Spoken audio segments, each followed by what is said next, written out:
Hello, patrons. It is May 1st. It's a Tuesday. It's a Tuesday morning.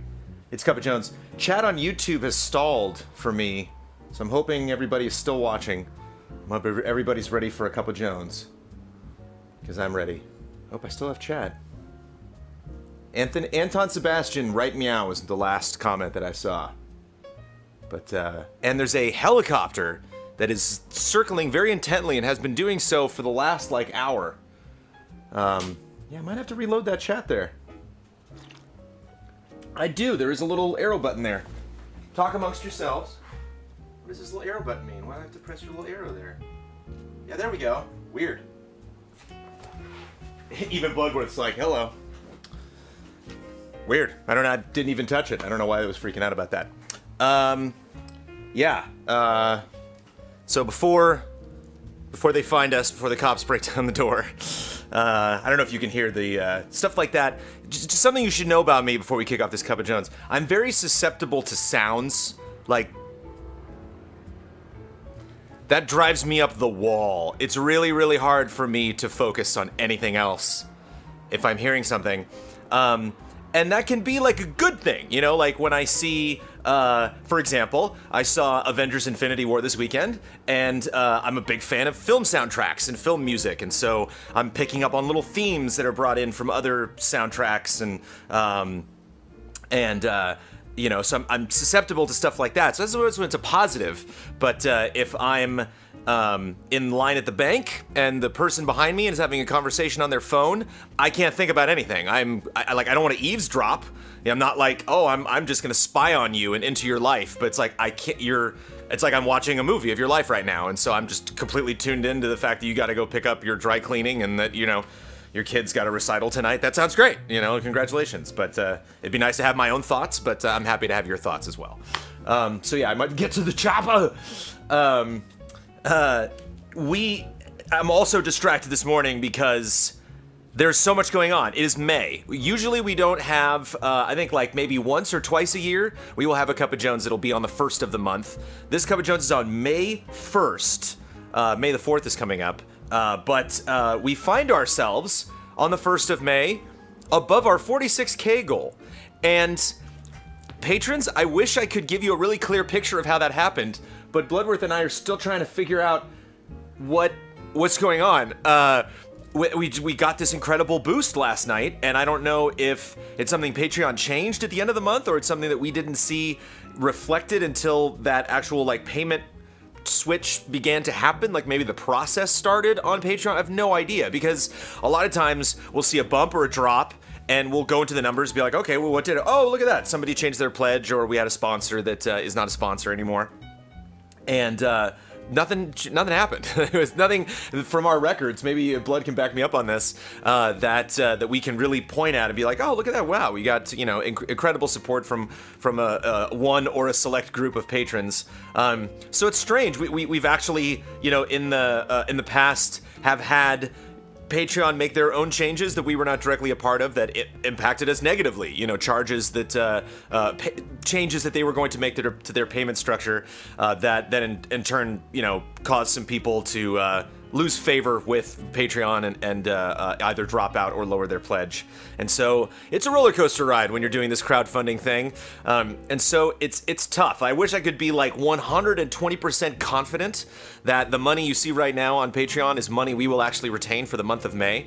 If we do, that means you will be getting an episode of Trailer Jones, an episode of Spoiler Mode, which we are actually recording immediately after this. We're going to do a spoiler mode for Avengers Infinity War, so if you did not see that this weekend, I strongly suggest you go out and see that so you can enjoy our spoiler mode. I believe I will be sitting down with Ben Moore, Ian Hink, myself, and Kyle Bossman. We'll be all sitting down for that. But not only that, but countdowns. The first Easy Allies Top 10 will be produced in the month of May if we manage to stay above that 46K goal. So, because we don't know the reasons, and because it happened so abruptly, and because there might even be some allies that don't even know it happened yet, you know, because it just happened in the late hours of yesterday, I don't know if pessimistic is the right word. I'm cautious. I'm a little bit cautious about that bump. But it is very exciting, and it is right on top of all just tremendous momentum that we had, starting April, losing a couple of our shows because we did not meet those goals, and then here we are in May at the highest patron number, at the highest, monthly income number, and things are really going swimmingly here at Easy Allies. And so, if you didn't do a darn thing and you've just been at your level ever since Easy Allies first started, and you're like, I'm just a $5 patron and I will be a $5 patron forever, thank you so much for sticking around. Thank you for the support, and it's fun. It's fun doing this with you, even though there's a helicopter circling overhead that is slowly drilling into my brain. The other thing there's many things to be excited about. We're like a month away from E3. E3 is coming. Judges Week is coming up. Very excited about that. We had a really great meeting last night. So we've stopped doing Tuesday night meetings in between our live stream, group stream, and our podcast because sometimes those meetings can go really late. And most of the time, around that time, around 8:30, 9 p.m., all of us are pretty tired. And so we might not be at our best mental faculties to maybe solve some of the biggest questions that need to be solved here at Easy Allies. And so we have decided to have a bigger meeting at the beginning of the month to plan out the entire month, plan out what group streams we want to do, because we no longer have a $2 group stream selection committee. And so it was very fun last night mapping out the stuff that we wanted to play, looking at the schedule, really like having a couple weeks advance on games that we knew were coming out, that we knew would make good group streams, that we knew were going to be relevant, and then looking at those weeks at the same time that were kind of mild and there wasn't really a lot going on, and then maybe getting creative and looking at things that made sense to stream, maybe stuff that we had talked about streaming for a long time. And I got a new clipboard. I'm very excited about that. I was previously just grabbed one of the dry erase boards and I was putting all my notes on there, so it's just nice to have. It's nice to be able to do that. Just be flexible. I like to talk with my hands, so now I can be like very free. Red Dead Redemption is getting a new trailer tomorrow. Hesitant to make promises about something, that means I'm gonna get like 5 hours of sleep and then get up and talk about Red Dead, but I should probably do a live stream. I don't know if we officially have that on the schedule, but I will most likely do that. That will be 8 a.m. Pacific time tomorrow morning, twitch.tv/EasyAllies. We will all gather together in my cowboy hat and cowboy shirt, and we will watch Trailer 3 for Red Dead Redemption. I'm very excited about that. Tonight's stream, on our group stream, we are playing 2 games. We are playing the Switch version of Donkey Kong Country Tropical Freeze. The game, you can go enjoy our review, which I edited, written by Michael Damiani, which went up this morning. Tropical Freeze is a great game. Good news, on Switch, still a great game. And we can only play that, unfortunately, for an hour. And so, just because of embargo restrictions. And so we will also be playing the Halo collection. Primarily, Michael Huber wanted to play Halo 3, so we might be kicking it off with some Halo 3 maps, or some other stuff. We're just gonna crack open Halo, play some Halo. It was something that, we are now in charge of what games that we're gonna be playing on our regular streams on Tuesday nights. And so we threw it out to the group, and Huber was one of the first people who was like, you can imagine, that in the Huber way, like, why don't we do some Halo? We never stream Halo. Yeah, it should be fun. Just specifically Cup of Jones points before we get into feedback for business. As you may or may not know, I have now split up the questions that I get for Cup of Jones into business and personal. And so in the order of Cup of Jones, you kind of get your intro here, where I talk about stuff. I talk about, updates on stuff that we're doing and thoughts that I have, maybe comments on the current status of Easy Allies or things that happened the week prior. And then we get into feedback for business, and then we'll do feedback that's more personal, people that want to know questions about Batman and Red Dead Redemption and Disneyland and stuff like that. And then I will get into the editorial at the end. Editorial will be very brief this morning, and I just actually realized now that I did not officially get set up for it, so I might have to hop over there behind the PC for 2 seconds before we begin today's editorial. But we have a question that kicked that off that I thought would be relevant. But what is interesting is some people have now taken to writing 2 questions. They're like, oh, you're splitting up the questions? Well, here's a business question and a personal question. And it's very sneaky of you, but in the interest of time, I humbly request that you only ask one question. So pick a business question or a personal question, but don't sneak in both. And I like that people will address the, like some people before they were like, here's my personal question. It's like, I know it's a personal question. I can figure that out. You don't need to label them, where people are like, oh, and now for a business question. It's like, yeah, I'm good. I can sort them out and determine, what is business and what is personal. It's not only a helicopter. It's like when you hear the helicopter and the sirens, that's when it gets interesting, especially in Los Angeles. You never know what's going on. Are they looking for someone? If they're looking for someone, do I want them to find that person? It's just like, oh, is it a missing person and they're looking for it? Or is this, somebody on the run and they're looking for that person? Again, I can't, I love all you patrons and I'm very focused on Easy Allies, but every time that helicopter makes another pass right over the house, it's not even right over the house. It's like clearly about 20 blocks away, but it's just right. Here it comes. All right, let's get into feedback for business. Alex McMillan. With the group stream selection committee now sunsetted, I was wondering, officially, it's May 1st, I was wondering if there will be an official way to suggest group streams to the allies. I know Kyle had asked people to keep tweeting ideas, posting ideas on forums, etc. I just wanted to see if there will be any direct channel of communication for this going forward, or if it is simply a case of getting in touch via any of the usual channels. On a related side note, are show suggestions from the community ever taken into account when deciding on new shows? Definitely.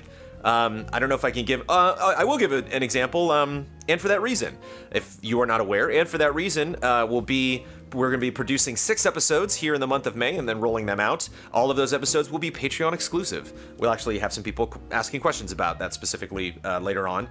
But that was a segment that was on the Easy Allies podcast.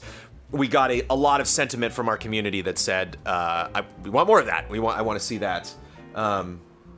Hiding someone in the garage? Yeah, Lightning. They're here for Lightning. I'm always hiding them. I'm hiding myself in the garage. I don't want the world to bother me. I just want to sit here with my patrons and talk about Easy Allies. But the police just keeps knocking on my door. And so we had a lot of people that said, hey, and for that reason should be its own show. And we agreed, and so we did it. Now with EZA looking to short-run shows such as And For That Reason, I feel this is something that may be more viable in the future. Yes, Ulf himself jumped in with the correct answer, I think one of the most effective answers, which is we have a group stream thread on the forums, which you can find, I believe, at forums.easyallies.com. And you know why I made that snafu? I usually don't make that with game trailers, but I did that there because I rarely talk about Easy Allies as a website. And so when my brain was preloading the sentence that ended with the .com, it was like, oh, game trailers. And it's like, no, it's easyallies.com. I usually don't say easyallies.com out loud that much. Whereas I'll say twitch.tv/easyallies. I would never say twitch.tv/game trailers. I've like washed that away from my brain. Patreon.com/easyallies. There was never a patreon.com/game trailers. Maybe there should have been. Yeah, go into our forums and we have a group stream thread. You can suggest stuff there. You can always tweet stuff at Kyle Bossman and at myself because we put those group streams together. And Huber Hypecopter. Yeah, E3's coming up. It's circling. It's time. They found me, Marty. I don't know how, but they found me.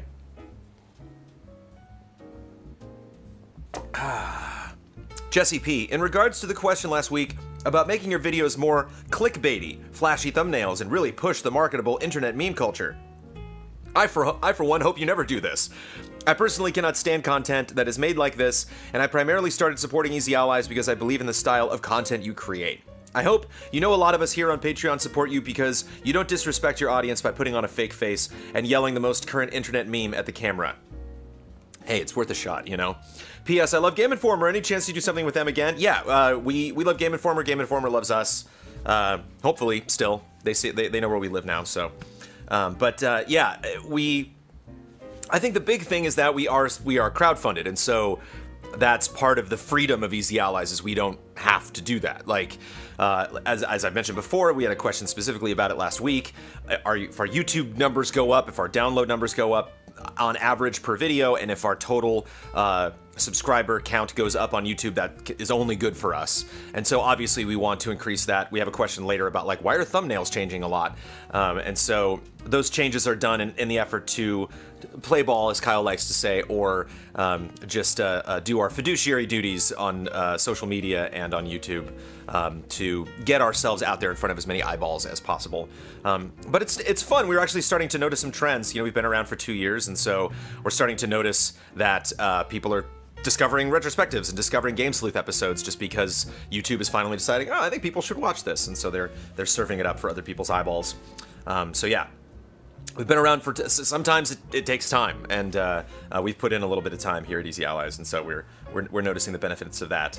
But yeah, clickbaity topics, flashy thumbnails, and pushing the marketable internet meme culture is not something that I think will. I think we will have more negative impact than positive impact because we're not like looking for an audience somewhere. We have an audience. They're wonderful. We want to bring in new people into that audience that are that fit our community. You know, that like our content, that'll get along with everybody. So if that doesn't happen overnight, you know, it's one thing to get to wake up and all of a sudden you're making, you know, $1,500 more than you were just a couple hours earlier.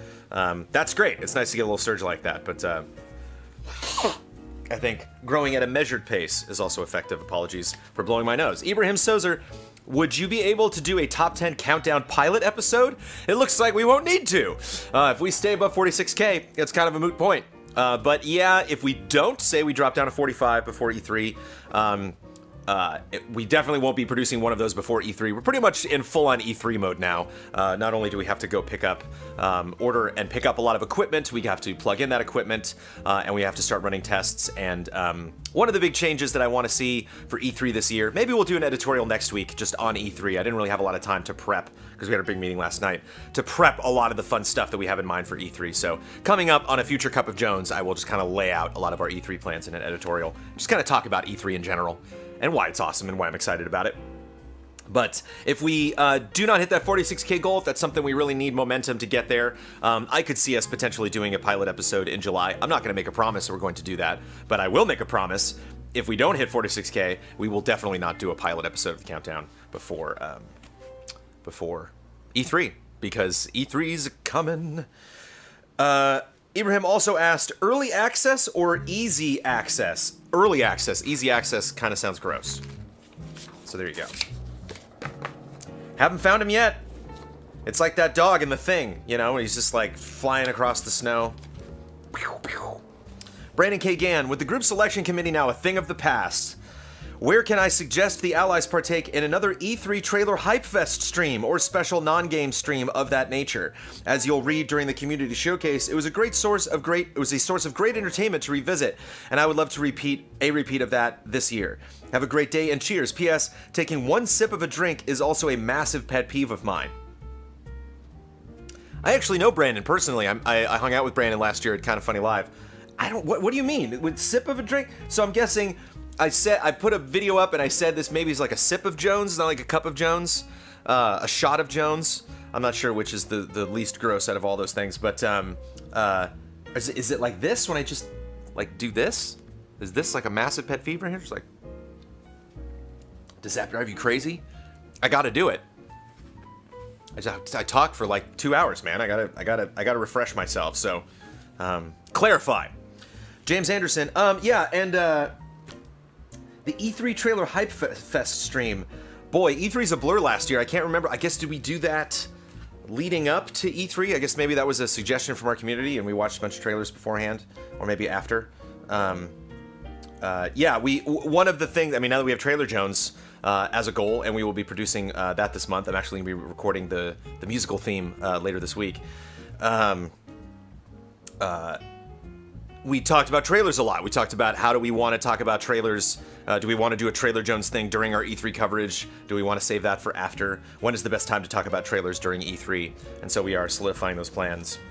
I'm not making this up, man. He was flying around. I got out here at like 8:55, and there was a helicopter. And it is now almost 2 hours later, and that helicopter has not found what that helicopter is looking for. So I hope they do. I hope that helicopter goes away. James Anderson, I was wondering how reaching the official goal would affect your streams. I know a lot of people, oh, the office goal, sorry. The office goal would affect your streams. I know a lot of people are clamoring for more multi-person streams, and of course, spending more time with everyone in the same place would facilitate that. But do you think it would also impact the overall amount of streaming that you do? Would it open up the door for something like a second weekly group stream, or more format streams like Settle It?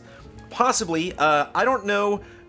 It's interesting. To some of our people in our audience, we're like, we're gonna stream more. They're like, woo! They're like, yes, that is one of my major things that I wish I could change about Easy Allies, is you guys don't stream nearly enough. There are a lot of people that really don't like that we stream. There are a lot of people that don't watch our streams at all, that watch the group stream and that's it. They're like, I don't like your solo streams. I think you stream way too much. Clearly at Easy Allies, you stream much more than you did back at Game Trailers. And because we don't do Final Bossman anymore, we don't do Not Funny GT anymore, we don't do regular bits, we don't, Huber Syndrome has changed from Huber Hype. Like, there have been changes in we don't do countdowns anymore until potentially this month.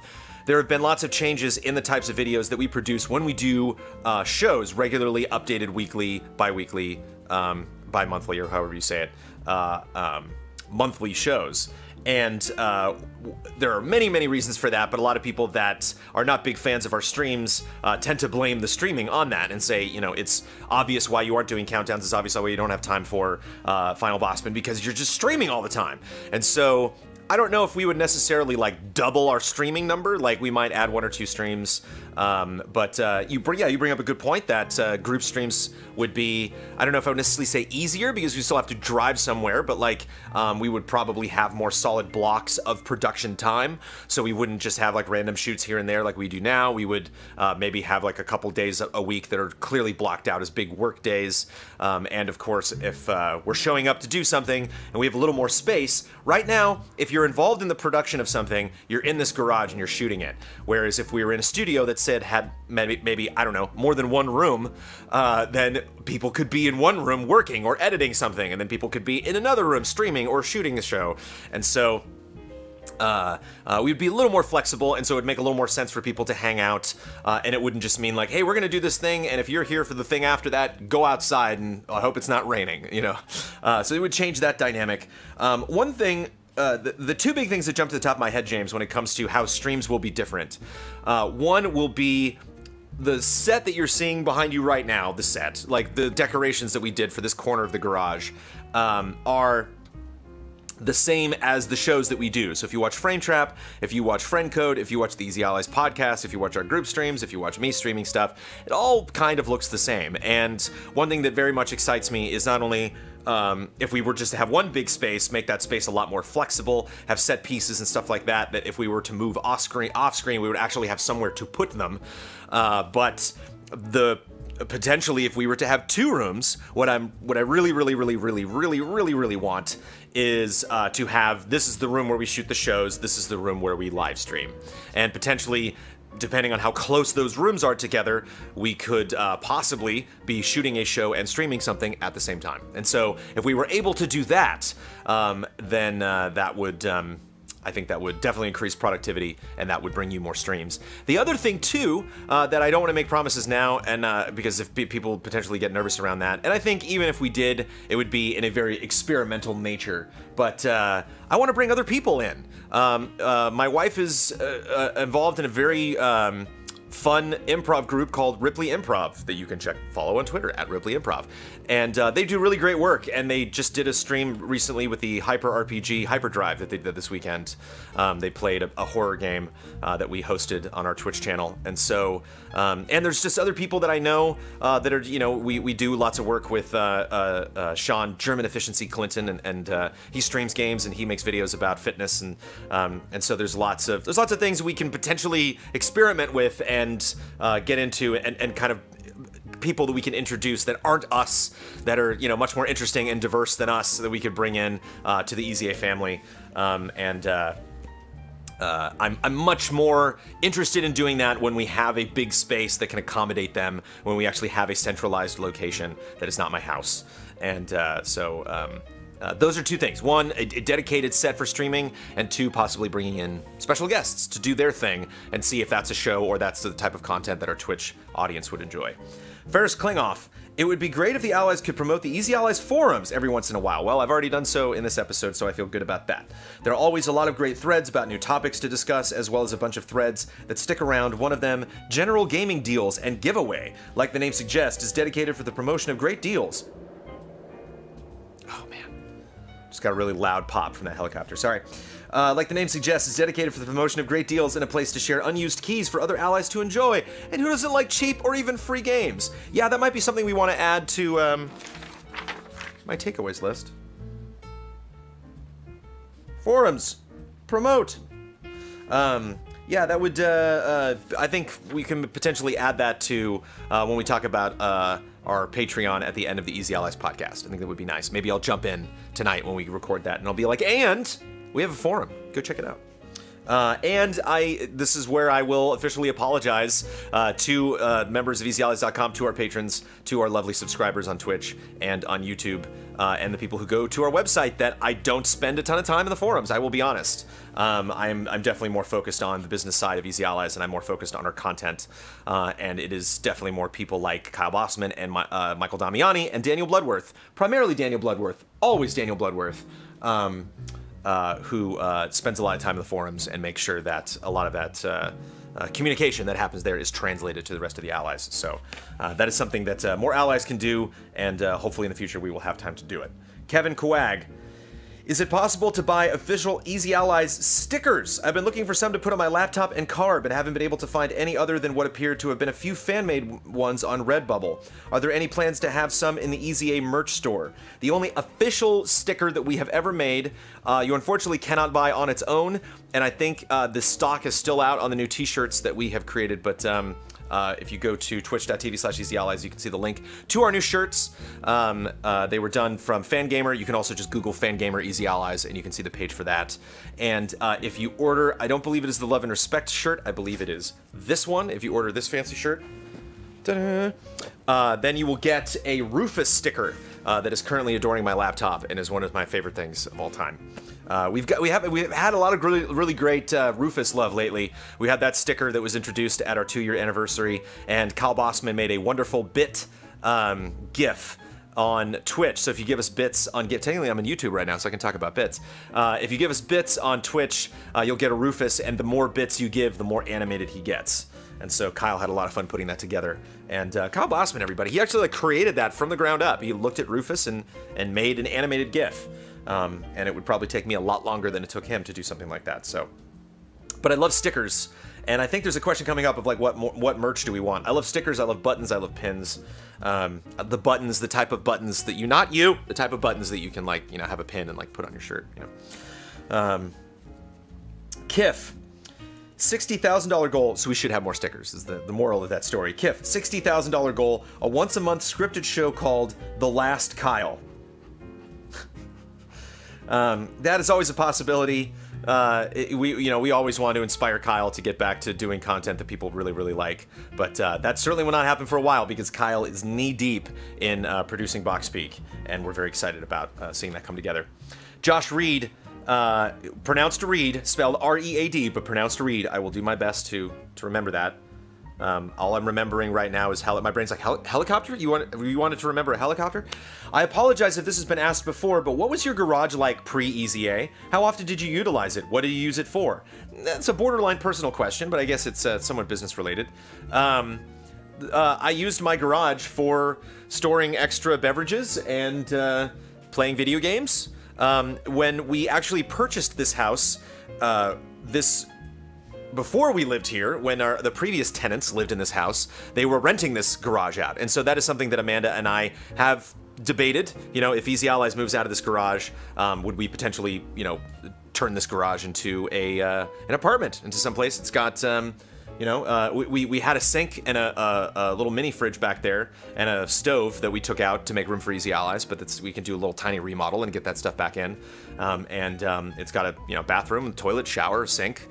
So you could live in here, and somebody was living in here when we picked the house up. So that is something potentially we could do. But when I lived here before Easy Allies, this was just my little home away from home, home at home away from home, my little spot where I would kick it on a couch and play some games, much like I'm doing today. Not today, but these days.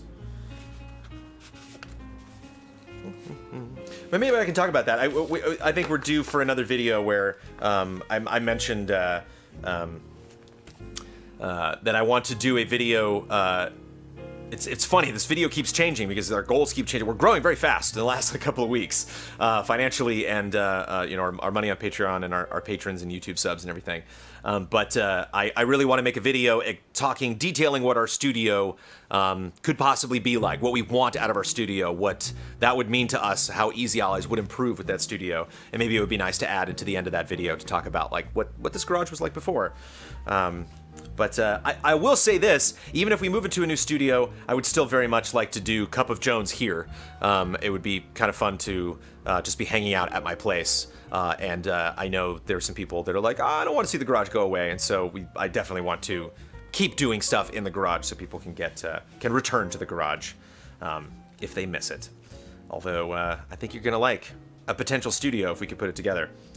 Tiffany Wen, question. I started to notice that the podcast started having interesting thumbnails for February 21st through April 4th, and I really liked them. I feel that these thumbnails make these videos interesting to click on. It also makes it more likely for people to re-watch these podcasts again due to the thumbnail reminding them a little of what they already watched. The thumbnail makes each podcast unique and different from each other. However, the last two podcasts did not have these thumbnails. I would like to know what happened to them.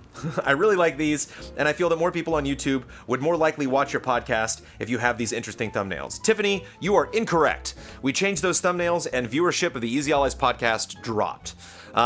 It's potentially something that like maybe we just didn't really stick with them for long enough to see that growth. But when we first started, people do different thumbnails for their shows across the web, and so whenever we think about how we want to present ourselves as Easy Allies, how we want to redesign our graphics, whether that is thumbnails or the graphics that we actually do in shows, we spend a lot of time watching other channels and seeing what they do, and not copying them because like, well, they're successful, we should just do that, but putting things in place that we enjoy, you know, things that we think are effective, things that we think will improve Easy Allies, and so we're interested in changing that up, and we got a little bit of negative feedback for that, and viewership dropped, you know, and you can reach out to Kyle if you have suggestions, but Kyle again produces the podcast, he puts those thumbnails together, and so when we started Easy Allies, we just liked the idea of having, you know, the podcast logo so people know it was the podcast. If you're just clicking on it, you can recognize it and see the date and know, okay, that's a new episode. And we do lots of fun thumbnails for all of our different shows, but the Easy Allies podcast is like same time every week, same format every week. And so there is kind of a, I don't know if I want to say like a plateau, but there is a consistency to that show. And so having those kind of uniform thumbnails made sense for something like that that was going to be almost pretty much the same thing every time. But always welcome for suggestions for thumbnails, and maybe that's something that we can experiment again with the future. But in that time frame that you were talking about, February 21st to April 4th, we noticed some low viewership. Maybe some people were confused and couldn't find it, or were not necessarily as attracted to thumbnails are funny. YouTube is funny. Sebastian Hall, as we spoke a lot about this now last week. As we spoke a lot last week about the future office, we also briefly mentioned. What we also briefly mentioned was furniture. We did. We're all having a conversation right now? So when you hit 50K, and you will, thank you, Sebastian, are you going to look for an office that is already furnished? No. Or will you get an empty place, eat ramen on the floor for a while, then buy desks, tables, chairs, beanbags, etc.? If so, how are you planning on financing it? Have you set aside a budget for it, or is that already included in your 50K goal? Ding, ding, ding, there you go. Again, the 50K goal is not like, I mentioned this before, if we're at $49,999, it's not like we can't get that studio, we need one more dollar. Do you have a dollar? I don't have a dollar.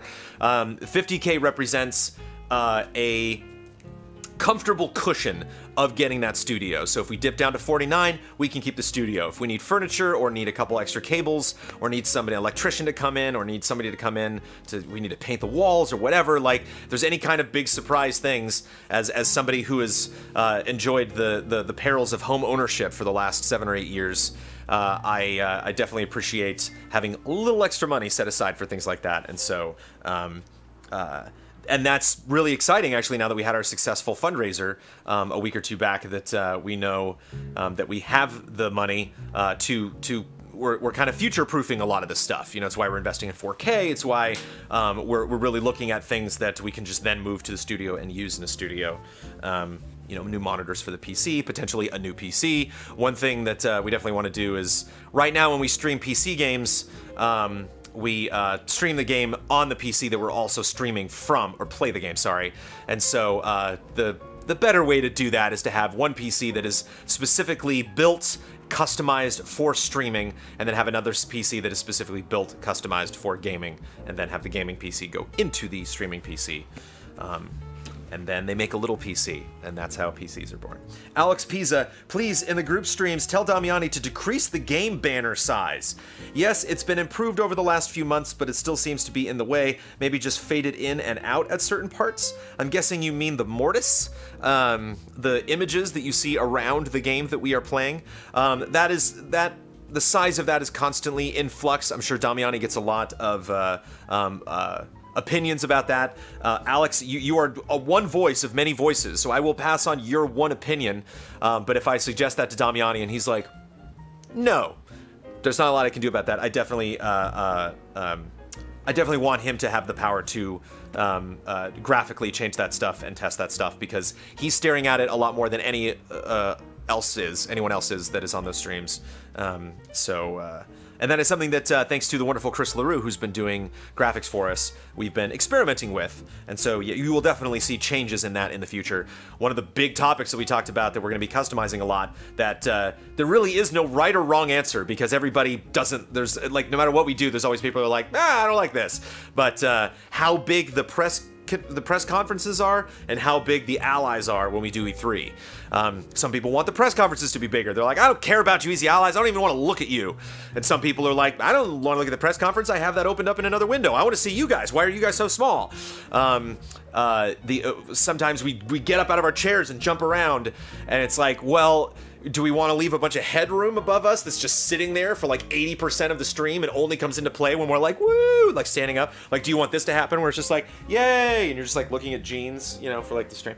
So it's tricky to like figure out how much space should we use, and that's what's nice about potentially, you know, getting a switcher and customizing our stream so that we are flexible, so we have somebody, you know, on the controls that can give you that shot, so you're not staring at our crotches.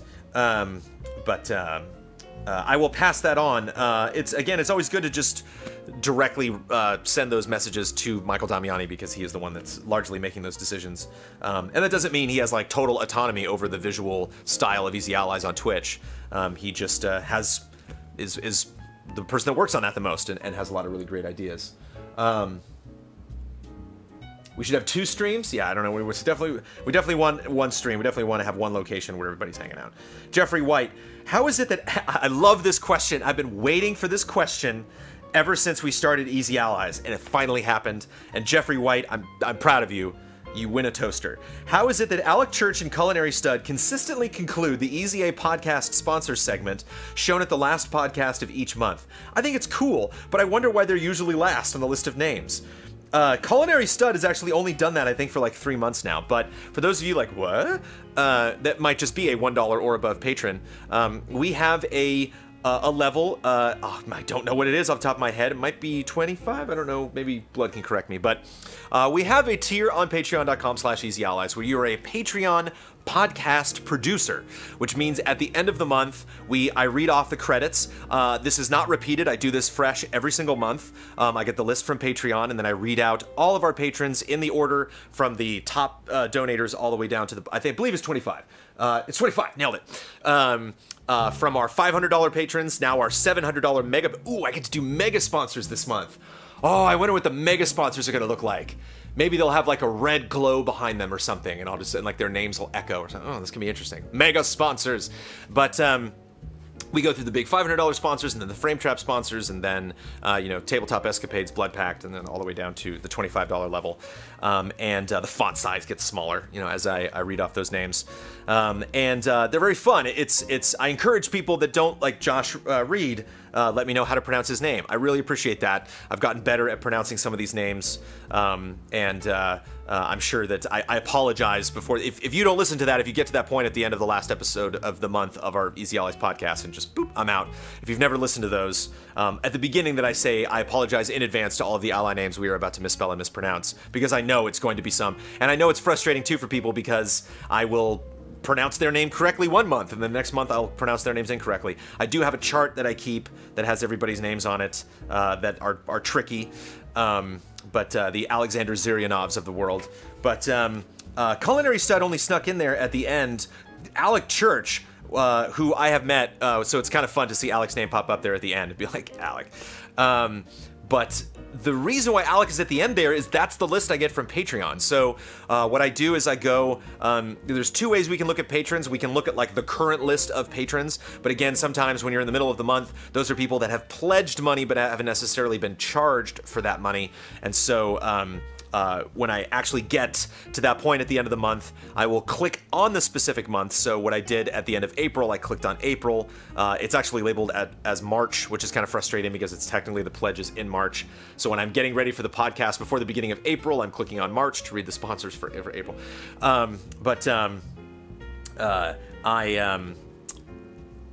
We'll take that list and then write those names all down onto a list and then copy paste that and put those in the titles in the podcast and then read that list. And Alec Church is just at the end. I don't know why. I don't know if he was like one of the last original sponsors that we had. Like when the first influx of people came in, he was like the last person to sign up. And then when they add new patrons, they just fill them in there at random points. And Culinary Stud was not at the $25 level for a while. And then all of a sudden now, Culinary Stud is there at the end. I don't know. It's kind of fun to end on the word stud. When you do voiceover, it's nice to have not silent consonants, but hard consonants. Stud. Doug. Burke. Those are from Alec Church. But I like having a little pause. Culinary Stud. So yeah, maybe I should shake them up. When I do podcast halftime now, this has changed. I used to do a set list, and now I have them on cards that I shuffle before the podcast every week. And so maybe I should shuffle them up. It's a bit of work to do the podcast producers, and so I don't know if shuffling them up, that would kind of like crazy, that would like jumble my brain. It'd be like if it was a helicopter was flying over my head for 2 hours. But there you go. It's just the list I get from Patreon, and I was surprised it took until now for somebody to be like, wait, why is it that weird list every time? Speaking of, Alexander Zhiryanov, I really didn't plan that. If it's not a secret, how did you manage to convince Cory Barlog to join you on Spoiler Mode? I imagine he must be super busy with game promotion and interviews, and Easy Allies doesn't have the biggest audience. Ouch! It's true. That relationship happened the way most relationships happened. If you would like the Daniel Bloodworth version, he replied to that on our post on patreon.com/easyallies, so you can get his version of the story. But I'll give you the quick and dirty version in social media. We have a lot of people. He has talked to us before. I actually had a great conversation with him at last E3. It might have been PSX. I think it was E3, where he and the team from Sony Santa Monica were walking around, and I shook his hand and said, you know, big fans, Cory. Thank you for saying kind things about us at Easy Allies. We definitely have some people, your Shuhei Yoshidas of the world, that are aware of Easy Allies, that like to chat with us via social media. And the way a lot of this stuff happens, the way that Kind of Funny promotes themselves when it comes to celebrities a lot of the time, is just to kind of pick at them on Twitter. Be like, hey, you know, we would like to have you on our show. And we had a lot of wonderful allies that did that for us on our behalf, that tweeted to him and said, hey, I think it would be really great if you would do something with Easy Allies. And he said, yeah, I'd like to do that too.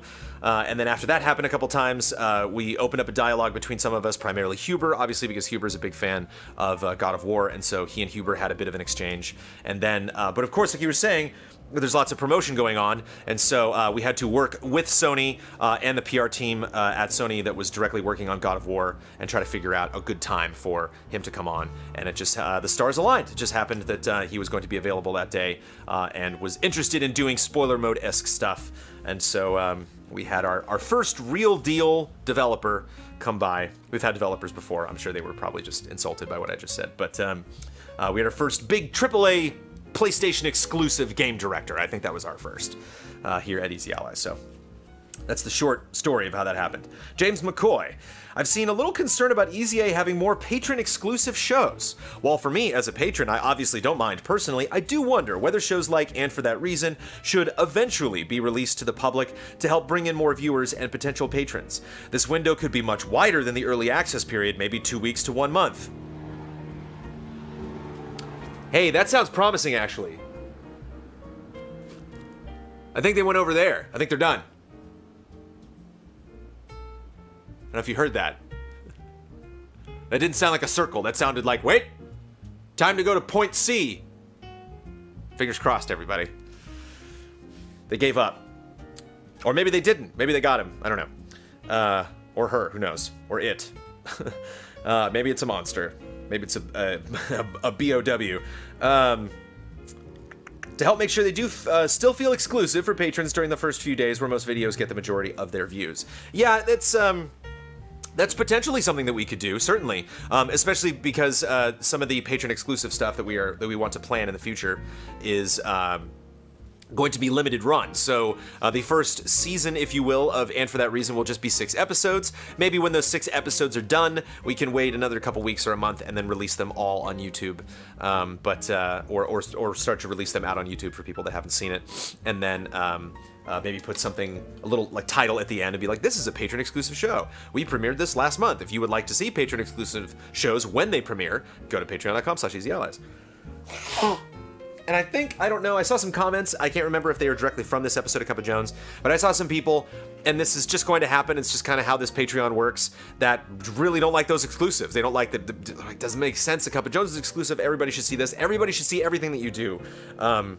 If we did like 4 shows, I would agree with you, but we do a lot of stuff that a lot of people see, and we have to have incentives. We have to have, I mean, we added new incentives, now we're above 46K. Like, when we remind people that there are benefits that they can get on Patreon, when we change those benefits and modify them to fit the needs and wants of our community, it works out well for us. We have success in that. And so I think no matter what, we have to have things that are behind a paywall. We have to have things that you have to be a part of Patreon to enjoy.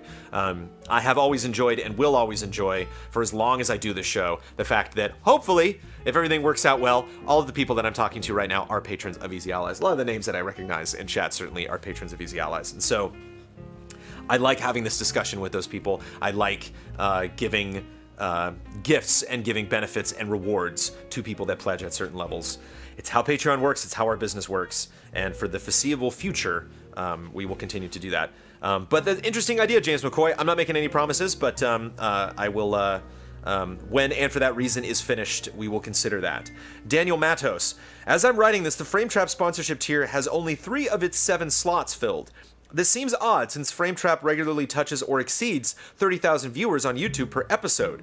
Those empty slots represent a cool 1K that could be getting us closer to top 10s and that studio goal. Sponsorship slots for the Easy Allies podcast are currently full, but I remember that there have been a couple of times where you advertised needing to fill a slot or a slot being open for the next month. This might sound a little weird, but I wonder if potential sponsors would be more incentivized to advertise if their sponsorship extended beyond a spot in podcast halftime or the Frame Trap sponsor roll call. There is often a fair amount of empty space in the lower quarter of the podcast videos that is really only used for panel IDs at the beginning of the episode and to show team scores for bets, etc. Have you considered using that space to tastefully display sponsor information periodically throughout the episode? Sort of like how Major League Baseball has ads positioned behind home plate visible during every at-bat. As someone who primarily watches the podcast as opposed to listening to the audio, which is amazing, Daniel, I don't know that. Like, a lot of times when I cut the podcast and put those scores up and stuff, it's like, is anybody watching this? Is anybody actually like sitting like the entire time with eyeballs on the podcast? Because I spend a lot of my time listening to things, even if I'm watching a movie, a lot of times I'm kind of working or checking my email while I'm doing it. I would doubt, as somebody who primarily watches the podcast as opposed to listening to the audio, I doubt this would affect my viewing experience at all, and if it gets EZA more sponsors and therefore closer to that 50K tier, I'd be all for it. A greater on-screen presence might be attractive to potential sponsors who are worried that people just skip through the ad block of each show. I'm curious to hear your thoughts and to read Bloodworth's take in the chat. Hi, Bloodworth. I love people actually like addressing Bloodworth here on Cup of Jones. Bloodworth is in chat. There he is. He's replying to Mr. Marco Ebert and saying that something doesn't take effect until May. Plus the 2 mega sponsors. Yeah, mega sponsors, right? We've added the mega sponsors. We are experimenting with other ways that we can get visibility for sponsors. I don't know if you've noticed, but we've done a couple months helping out Ghibli Fest, and our banner on our YouTube channel has changed. So if you, I think it's back to Easy Allies, but for a while there, it was The Cat Returns. You would go and see a wonderful piece of anime. I said anime correctly. An anime image from that wonderful film, which I haven't seen, but I'm sure it's wonderful because every Ghibli film that I have seen, it has been wonderful. But yeah, and one thing that we're also experimenting with, that again, no promises because these are just conversations that we are having right now, but to potentially have E3 sponsors. So have people that are not going to be sponsors of the Easy Allies podcast or Frame Trap or even Easy Allies during the month of June when E3 happens, but specifically sponsoring E3 and possibly working their name or their logos into our graphics and possibly figuring out times where it's prudent to mention them during our E3 coverage. Yeah, that might not be something that we implement, but that is an interesting suggestion. And I think one of the main reasons why you don't see a lot of Frame Trap sponsors as opposed to the Easy Allies podcast is ever since we started Easy Allies, that $500 tier has been a part of the Easy Allies podcast. The $250 tier for Frame Trap is something that is fairly new that we've implemented, and so I think that's why it might not be as popular as the other tier. Dylan Wiggin, if you reach the top 10 tier, will you film your deliberations? I feel that would be a great patron-exclusive show. Maybe. It's a lot of work. Again, the podcasts are a lot of work in general, so I don't know if that's something that we'll do right away. I don't, let me put it this way. One of the things that I've noticed with Easy Allies, I've noticed with crowdfunding, is you gotta build. You can't, we're gonna do a thing, and then we get money for the thing, and it's like, here's 20 more things. It's like, you have to save that stuff. You have to announce something, see how that incentivizes the audience, see where you leave off when that is done, and then if that's not necessarily where you want to be, then you can spice it up. You can add more stuff to it, and so that's potentially something that we could do to add more value to the Easy Allies Patreon to $1 and above patrons. Add something as a patron exclusive. And considering we haven't even produced one of those episodes yet, I don't want to make promises to add more to the production schedule of something we haven't done. So let's do one episode of the Easy Allies, top 10, and then we'll talk. German Scientist, last week you mentioned that the additional cameras in Switcher would allow you to do multicam, with a wide shot as well as close-ups of the allies on the left and right respectively. As I've said in the past, I'm not a fan of cutting away from the wide shot in most cases. You touched on why, and in a way proved my point when you mentioned that the lavalier mics would solve the issue of your current mics being in front of your face, blocking the view of your expressions. Cutting away from the wide shot to a close-up presents the same problem. There would be no way of seeing the other allies' reactions. To me, that would be more of an issue than mics blocking half of your face. So again, I hope you'll consider keeping the single wide shot at least for the podcasts, or at the very least, reduce the close-up shots to a minimum. Being able to choose where to look at any time is the freedom I very much enjoy. Is a freedom. It's as if we, the audience, are there listening in on the discussion. I will remember that, and we will not go completely bonkers crazy with going in on the close-ups, and we'll only do that when something is specifically addressed. If Kyle asks an ally a very specific question. And keep in mind, for the live streams, obviously because it's live, we're going to be doing a lot of that switching on the fly. But I think for the Easy Allies podcast, at least for the first couple episodes, I would like to not do that on the fly if we can, and potentially record all of that stuff. Or keep in mind, I think Ian will very much likely, like he did with GT Time, will be the one on that switcher when we record the podcast. And so he will definitely keep in mind that when there are big reactions, when there are laughs, when he sees one of us doing something funny, or when sometimes I'll make a face to Kyle and Kyle will be like, what was that? And so when Ian picks up on that stuff, it obviously behooves him to cut to a wide so you can see the reaction from the entire panel.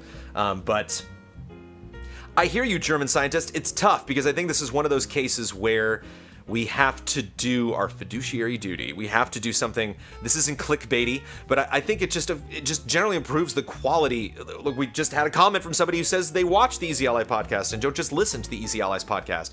And so for those people that watch, we need to do whatever we can to increase the production value of the shows that we produce. And having a more dynamic visual experience, changing it up visually and showing off that stuff. One thing that sucks whenever we do promos, it's like we have all sorts. Look at the variety of shows that we have at Easy Allies. We have Friend Code, which looks like this. We have the Easy Allies podcast, which looks exactly the same. We have Frame Trap, which pretty much looks the same. We have Reaction Shots, which guess what? It's us sitting at that desk from that angle. And so as we invest the money that we just received from our lovely Better Step Before E3 fundraiser, I believe it behooves us to change up the visual style of our shows as much as we possibly can. And take your advice at the same time. Win-win. Matt Brookbank, it is very understandable that you, or more accurately, Kyle, limit your love and respect questions due to show length, being late and tired. I would just like to suggest that all this love and respect is a terrible thing to waste. I agree. What about a Patreon exclusive Morning After or I Still Love You show, where Kyle picks a few gems from the leftovers and records a response at home the next day? He could even forward the question to be answered at home by another ally, as if it were, say, Huber specific or a game, for example. Anyway, just an idea. Maybe it could be passed along. Cool. Yeah, not something you're going to see implemented this week, but that is an interesting idea. We have had suggestions from the past of potentially doing after the, like, yeah, the podcast is done. All right, good night, everybody. And then rolling right into a specific love and respect segment, and then having that be Patreon exclusive after the podcast. Again, we don't want to like drown our Patreon in multiple posts, because whenever we do a podcast, you get the podcast post and an audio post on top of that. So if we were to do another post, it's like, whoa, here comes the podcast.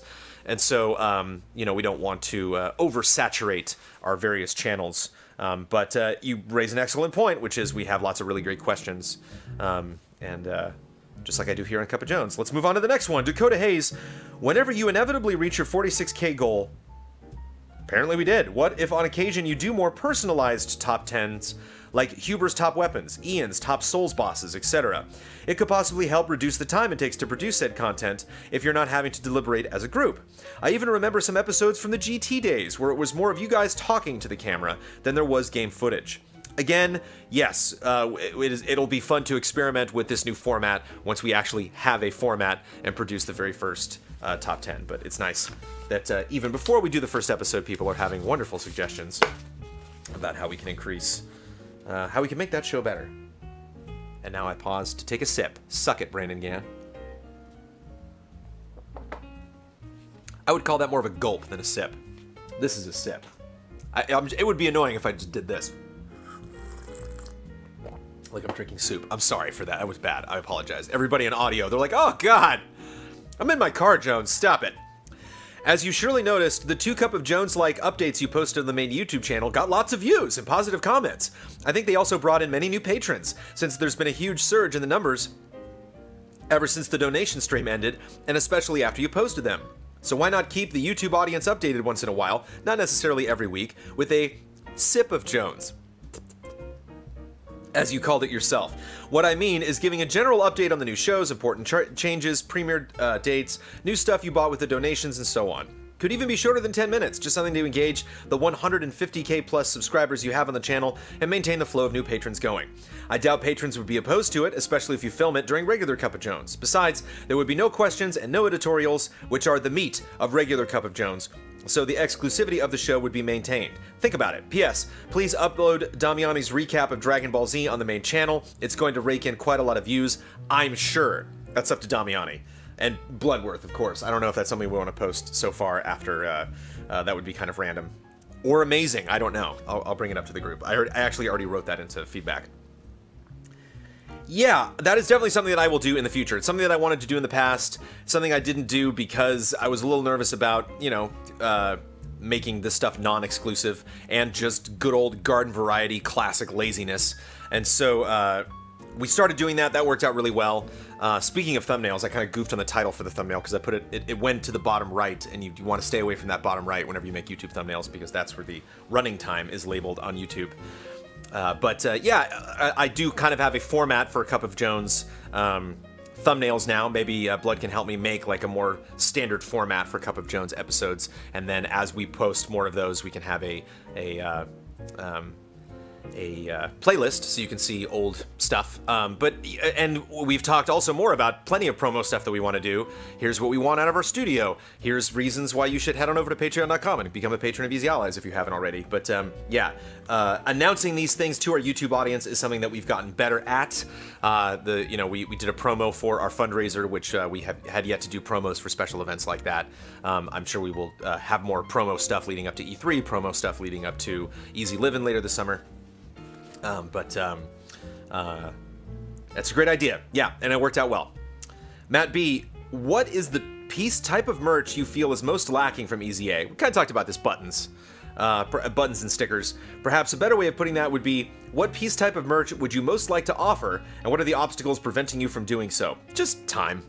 And really the knowledge of like, well, is that a smart use of money? Obviously, PAX, if you go to PAX every year, they're huge on pins, and so making an Easy Allies pin, making a Love and Respect pin or something and taking that to PAX would seem very prudent. But in the early days of Easy Allies, we weren't sure, how many allies do we have at PAX? How many people would want those pins? How many people show up to a panel if we have that? Well, we kind of have that information now, and so that might be something that would make sense to do for PAX this year, and then have any extra pins we have, and we can hand those out at meetups and the like at PSX or at our anniversary.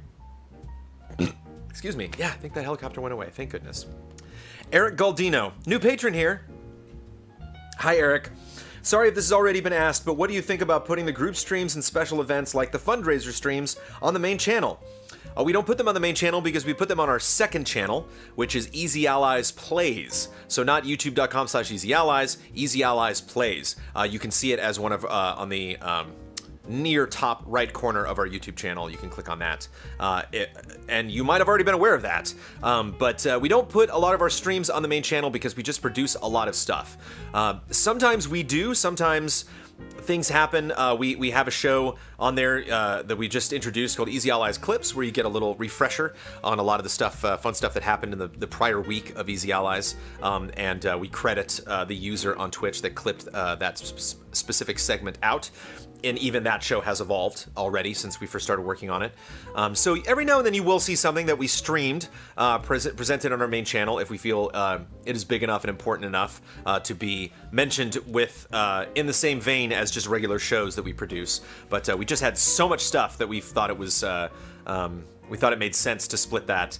But at the same time, not all of the allies are completely 100% on board with that idea. It is not a perfect process to have our shows on one channel and our streams on the other. It would be nice to just have one big giant location where everybody can go, but obviously people have preferences. As I mentioned before, in this episode, there are people that aren't really stoked about a lot of the streaming that we do, so they like to have that separation. So, what do I think about it? I think it works sometimes and doesn't work other times, so that's kind of the method that we have going right now. Gasbird. Sorry. Heard what I thought was a helicopter and I got nervous. Recently, Gaspard. Recently, I've been trying to get into this whole Battle Royale craze after Fortnite blew up. Oh no, this is a personal question. Well, let's just do it. I guess this is kind of business. While I feel that there have been some good steps to, which we're talking about streaming, while I feel that there have been some good steps to lower the barrier of entry, lower queue timers being one of them, I've been really struggling to get into this genre. I can get a kill or two, but inevitably I get shot down by someone sporting the John Wick avatar who just instantly spawns a kill tower and snipes me from above. I really don't feel like this game type is for me, but I don't want to be left behind in the conversation. Do you think this is a good idea to keep trying to get into it, or do you think I should just wash my hands of it and admit that I just don't think I can get into Battle Royale game modes? I'm not into Battle Royale, I'm terrible at it. This sounds like something maybe you should just pop into every now and then. You know, like you don't need to do every week, but when you hear they're doing a new update, Season 4 just started for Fortnite, so maybe give that a little bit of time and then jump in, try it out. But I play Fortnite all the time. I play the co-op or single player mode called Save the World. And so it's frustrating to me when people are like, hey, you play Fortnite? It's like, yeah, I do, but probably not in the way that you think. So it's frustrating, to have, when you say like Fortnite, like, oh, here Fortnite's popular. They're not talking about the single player mode. So like just even saying Fortnite doesn't mean Fortnite, you mean Battle Royale. But people won't say Battle Royale. They're just like, no, I mean Fortnite. So I hear you. And yeah, don't, I understand you want to be a part of the conversation. if you played, it sounds like you've probably played more Battle Royale than I have. So I consider myself qualified to talk about Battle Royale because I'm familiar enough with it, and you seem to be more familiar than I am. So I think you've done it. Move on to more stuff that you like. Benny Samuelson. I love Cup of Jones, but recently I found myself stopping after the business section. The separation is great, by the way, as it's getting a bit too long. This saddens me as I've always watched the whole thing before. There's always something else. There's always someone else screaming for attention after a couple of hours. Maybe it would be to both our benefit if there were a couple of guidelines to follow to optimize the stream a bit. You have a lot of other stuff to do on Tuesdays as well, like for the Q&A streams, you could have an approximate max word count and only one submission per ally, and maybe answer some questions in text directly on Patreon when you see them if they have been answered before, things like that. What do you think? Yep. Benny, this is honestly the first time that I've heard that direct complaint. So if I see that come up more often, look at this, Sheriff Wiggum left like a page. So yeah, you know, it's getting a little out of control. And maybe I can just let people know, thank you for the comment, but can leave a little reply there on Patreon. Like, I will not be answering that question because you wrote a page.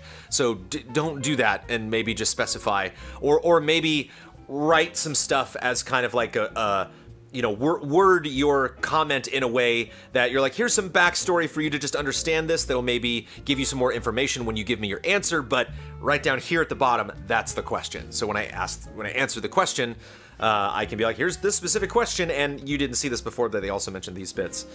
Part of the problem is I just don't know when to shut up. Sheriff Wiggum, love the name. Just a thought, did you consider the fact that by making exclusive shows to patrons, you are limiting your reach? Sure. I think there's a lot of potential in shows like Spoiler Mode, which should be public, thus attracting new people to your channel. I understand you want to give back to patrons, but speaking for myself, as a small but constant fan patron, I want to see you grow, not get exclusive shows content. I honestly don't care for that. I think that all your shows should be public so that your audience gets bigger.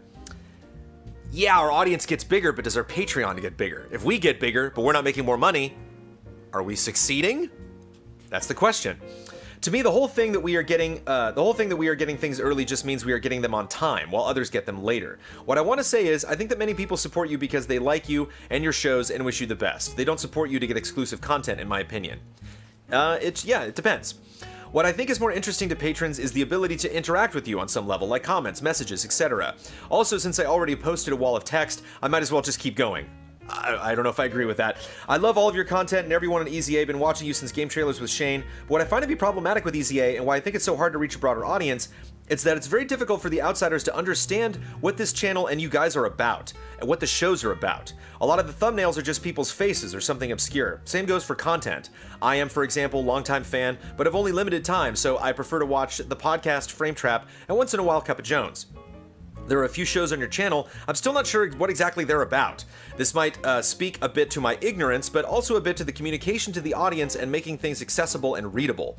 This is not criticism, just a suggestion what to improve. I am no pro YouTuber, but I think some simplicity and more direct approach to trying to connect to new people would help a lot. Your fans already know and support you, while I want to keep that special thing you guys have. I hope that you expand and get the studio and be able to cover all gaming conferences around the world, do more reviews, etc. That can only happen when your audience gets bigger, and for that reason, I think you should focus on reaching a bigger audience. We're doing both. We're focusing on reaching a bigger audience, and we're creating an incentive to our patrons. We are crowdfunded. We exist through this Patreon.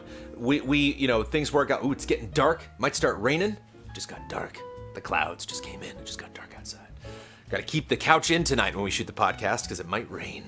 I love it. I love it when it's. I hate that. I wish I could just crack open Evil Within 2 or Resident Evil 4 or something like that. I love when it gets overcast and cold because it's very commonly not that. We've actually got a lot of rain this year, which is nice. On to Sheriff Wiggum's question. Our Patreon is the beating heart of Easy Allies. You know, we obviously want to give attention to Twitch, we want to give attention to YouTube, we want to give attention to our forums and to our website and to the lovely people that follow us on social media. But we make more money. The place we make our most money, is on Patreon, and so it is that give and take between what do the patrons get that other people don't get, what information is delivered first on Patreon and not on other places, so that's just generally going to answer your question. We have talked about this topic a little bit previously in the episode, so I'm going to move on, but I'm also going to say for as much text as you left on Patreon, the fact that you're like, I think some more simplicity, a more direct approach to trying to connect to new people would help a lot. I don't know what that means. More simplicity? Like, with the thumbnails, with our titles, with the descriptions, with how things are listed on YouTube, like it's tough to, you're right. Like, but that's kind of like being like, I think your YouTube page should be better. It's like, good point, you know, like, yeah, I'm sure it could be, you know, I'm sure there are people that have been doing YouTube a lot longer than we have, could come in and be like, this is all wrong, this should be all straightened out. But the more specific you are with your comments on Cup of Jones, the more easier it is to implement those things or discuss them more in depth. Owen DJ, lots of great names that I do not regularly see on Cup of Jones. You talked in the past, kind of the same topic, you talked in the past about trying to convert the over 150k subscribers from YouTube into Patreon pledges. I understand that increasing the Patreon is what is mainly driving you guys at the moment to get to the studio, but if you step back and look at how other Patreon versus subscribers are doing, you'll find something very interesting. I looked at 9 Ignoring Not Safe for Work Patreons above you guys on Graphtreon, and the average YouTube subs versus pledges is 2.12%, and this included one crazy anomaly of someone with 12% of subscribers being pledges. If you took that anomaly out of the average, the average would drop to just 0.88% subscribers versus pledges. You guys are on a much healthier 4.26 of subscribers being pledges. My question is, could you guys be chasing the wrong thing at the moment? Rather than trying to convert your existing loyal fan base, of which some might not be able to afford the pledge, some people are on tight budgets, would it not be better to try and expand the reach of Easy Allies more? I'm positive there are more than 150k people out of the 3.2 billion with internet access who would love Easy Allies. I've always been told there is no problem without a solution, so one suggestion would be, and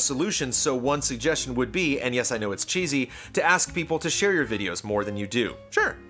I understand that you do this at the moment, but I think it could have a better emphasis rather than just being something that is said in the middle of a sentence. Maybe link it with, it says, maybe link it in with when you mention the Patreon, saying, if you can't pledge, then give this video a share. It'll cost nothing. If only 1% of people who watch the podcast each week who don't pledge share the video and 5 of their friends see the video to get you over 1,000 people who might not have heard of Easy Allies before, then this is just on the podcast. Imagine if this happened on every video. Great suggestion. I'm gonna move on and expedite this episode by saying that's, oh, and we're on to personal. Isn't that nice? Then maybe we can talk about that for just a second. Yeah. I'm gonna go back on something that you said earlier where you said this might not be. My question is, you guys could be chasing the wrong thing. I wouldn't necessarily say we're chasing that. We want to make a video that introduces us to our YouTube subscribers and says, hey, go to Patreon if you haven't already. Maybe make that the top video for a while on our Patreon, on our YouTube channel. Because it's something we haven't really done. We have really been primarily focused on Patreon, and so we're not really like aggressively doing that. We're not spending a lot of time doing that on YouTube. And so we just kind of want to explore that because it's something that we haven't done before. There's a big long list of things that we can do to increase our numbers on Patreon, to increase our numbers on YouTube, that we haven't generally done, that we either haven't done because we don't want to do, it might make us appear too desperate. It might take up some time that we don't necessarily had. It might not be It might not be a process that we feel comfortable with doing. A lot of people suggest Kyle do different things on the podcast, and he's like, I don't like doing that. I don't want to do that. I don't want to change that attitude about the podcast or about certain shows that we do. And so every time we try something, it's just another thing off that list that we're checking off. And so we don't want to do all of those things at once and run out of ideas. When we see dips or when we see an opportunity to increase our viewership, to increase our pledges, to increase general awareness of Easy Allies, it's like, all right, let's just try this next thing on the list to see how it goes. And so what you suggested is just another thing on that list. And obviously there are negative ramifications in very recent previous episodes of Cup of Jones. We have had people that say, I very much don't like that. That's one of the reasons I like you guys so much, is that you don't say those things. And so are we desperate enough that we want to make those people unhappy to try to gain new people that will potentially offset those people either leaving Easy Allies or dropping their pledge or not watching as much and decreasing viewership on YouTube? It's just all this weird, globby balance that we have to maintain. But it is a swell idea, and it is something that we will consider. I don't know why I put that piece of paper over there. But, more sirens. Cue the sirens. Tell the helicopter to come back. All right, everybody. It is time. I'm actually I'm gonna take a big long sip here so I can see, because I don't have I write the time code in. If you didn't notice, I write time code in now for the audio versions, because I'm posting that later in the day and I can go and check that stuff. And people are like, go post that on YouTube. And it's like, you shouldn't be watching this on YouTube. You should technically be watching this on Patreon. And I guess I could go back on Patreon and add that, but the audio version is actually a different edit. The little gap, the sometimes 3-minute gap of silence at the beginning of Cup of Jones is not in the audio version, so it would offset the time code, and so I would have to get different time code for different things. So I've started doing that with the audio versions. If you enjoy that and you want to click ahead to those things, you can do it. But here's my big long cue for me that I'm going to start the personal section of Cup of Jones. I have smoothie on my mouth, so I'm going to take a sip again. Brandon don't like it. We just lost Brandon again, everybody. Matthew Pauling, have you ever had any interest in making your own cup for Cup of Jones? No. Ceramic, glass, or even whittled wood. It'd be interesting to see a Jones cup. No, it'd be bad. I don't think I could even make the cup from Last Crusade. He's like, that's definitely the cup of a carpenter. I don't even think I could pull that off. Yeah, it'd be interesting. Yeah, I don't know. I definitely would if I lost a bet. That'd be a fun bet to potentially lose and have to do someday. Stuart Jack, imagine you've been given Huber's ability to have any dream remake or sequel become reality. What game do you choose? S, S, X. Mine would be an Oblivion remake. That'd be cool. More than Oblivion, I would love to see Morrowind remade, because Oblivion looks pretty good. You know, Oblivion's in HD. Oblivion was just one generation ago. I think Oblivion holds up. But seeing Morrowind done with a more recent engine, I think would be very, very cool. Alex McMillan, all the allies are cast on a season of Survivor. Who wins? I would like to say me, because I'm an Eagle Scout, and I think I could survive. I do lots of camping. I wonder how, versatile Blood would be. I think, you know, your Brads and Damianis would probably drop out early, because I just don't know if they could hack it. I just know if they could hack being out in the wild that long. For some reason, when I saw this question, Kyle immediately jumped to my mind, because I think if you blended all of us together, we would make a pretty dynamite Survivor contestant, because you'd have, you know, a little bit of my survival sense and my love of the outdoors, and my willingness to get dirty. But I think one of the most important things, one of the best qualities of somebody on Survivor is you gotta game the system, man. You gotta know what friends to make, what friends not to make, when to, you know, double cross somebody. I have never watched an entire season of Survivor. I have watched episodes of Survivor. I was definitely into that show when it first came out. So yeah, if it was Vegas, I'd probably bet on Kyle.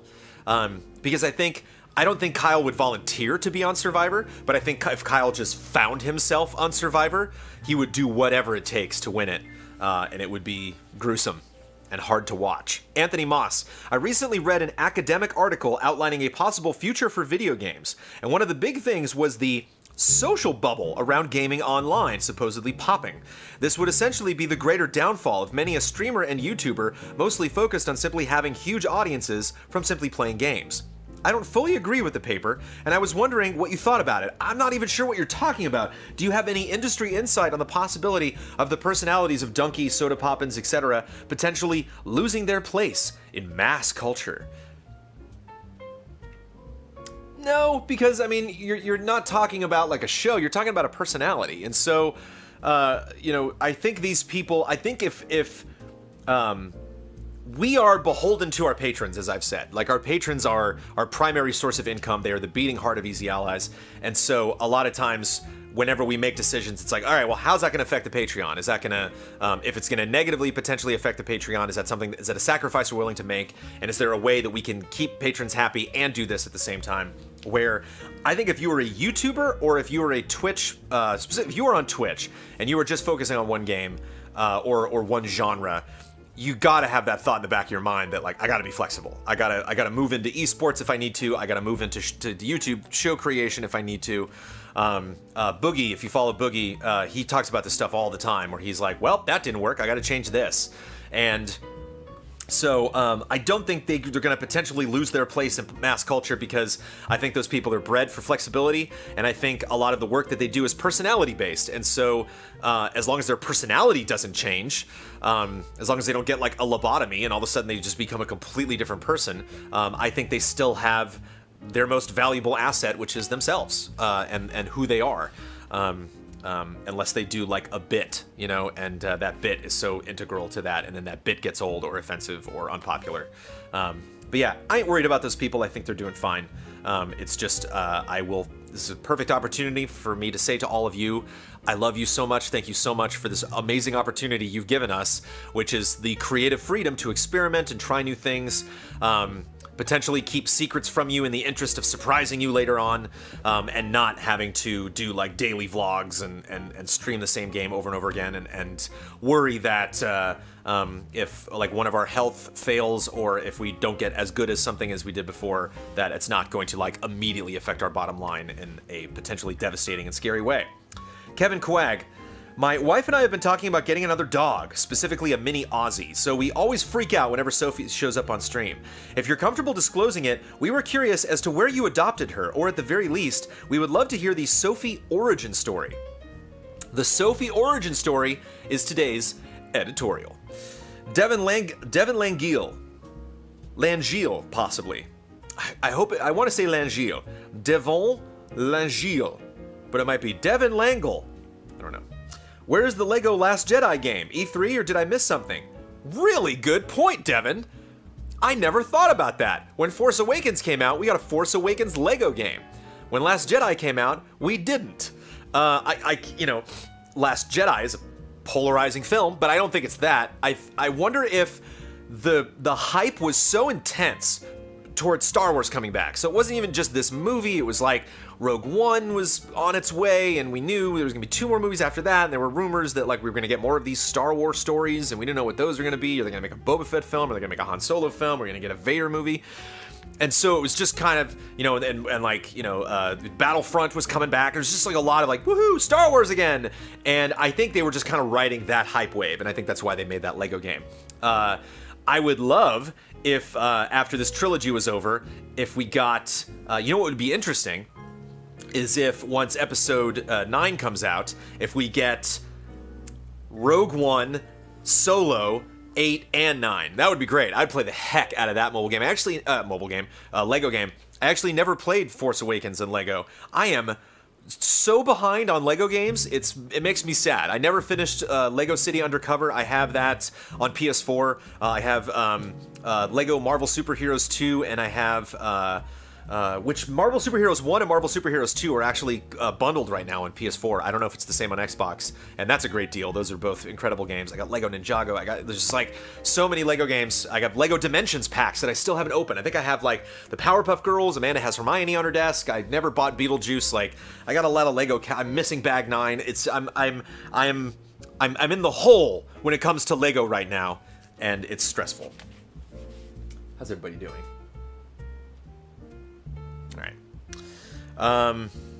Yeah, no, you didn't miss something. And, I mean, you put a winky face there, Devin, but that's a really good point.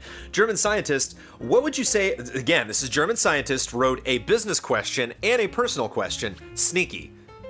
Stop it. What would you say about a Grand Theft Auto Chinatown Wars port, or a brand new Chinatown Wars-esque GTA for the Nintendo Switch? Also, any ideas for Chinatown Wars? I don't know. That was so interesting. Yeah, you could kind of keep that visual style, kind of a cel-shaded, blocky, cartoony style,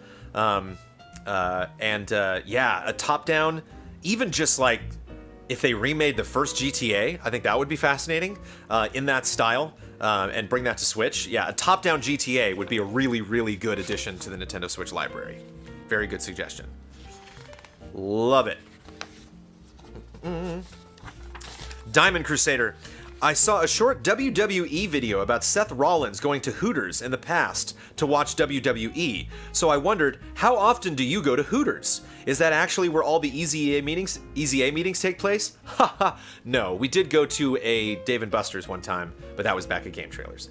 For those of you who are not in the United States, For those of you who are not familiar with this chain, who are like, Hooters? Is that like a place you can go to pet owls? Hooters is in reference to boobies, and it is a restaurant where you can go, and the whole point is that there's sexy waitresses that serve you ribs, and that's Hooters. There's actually a restaurant that was downtown that you can see where it is now. If you go to E3 this year, that was right across the street from the LA Convention Center. They actually put a train station there now, which is really great. It used to be, it wasn't like medieval times. It was like medieval times without the show.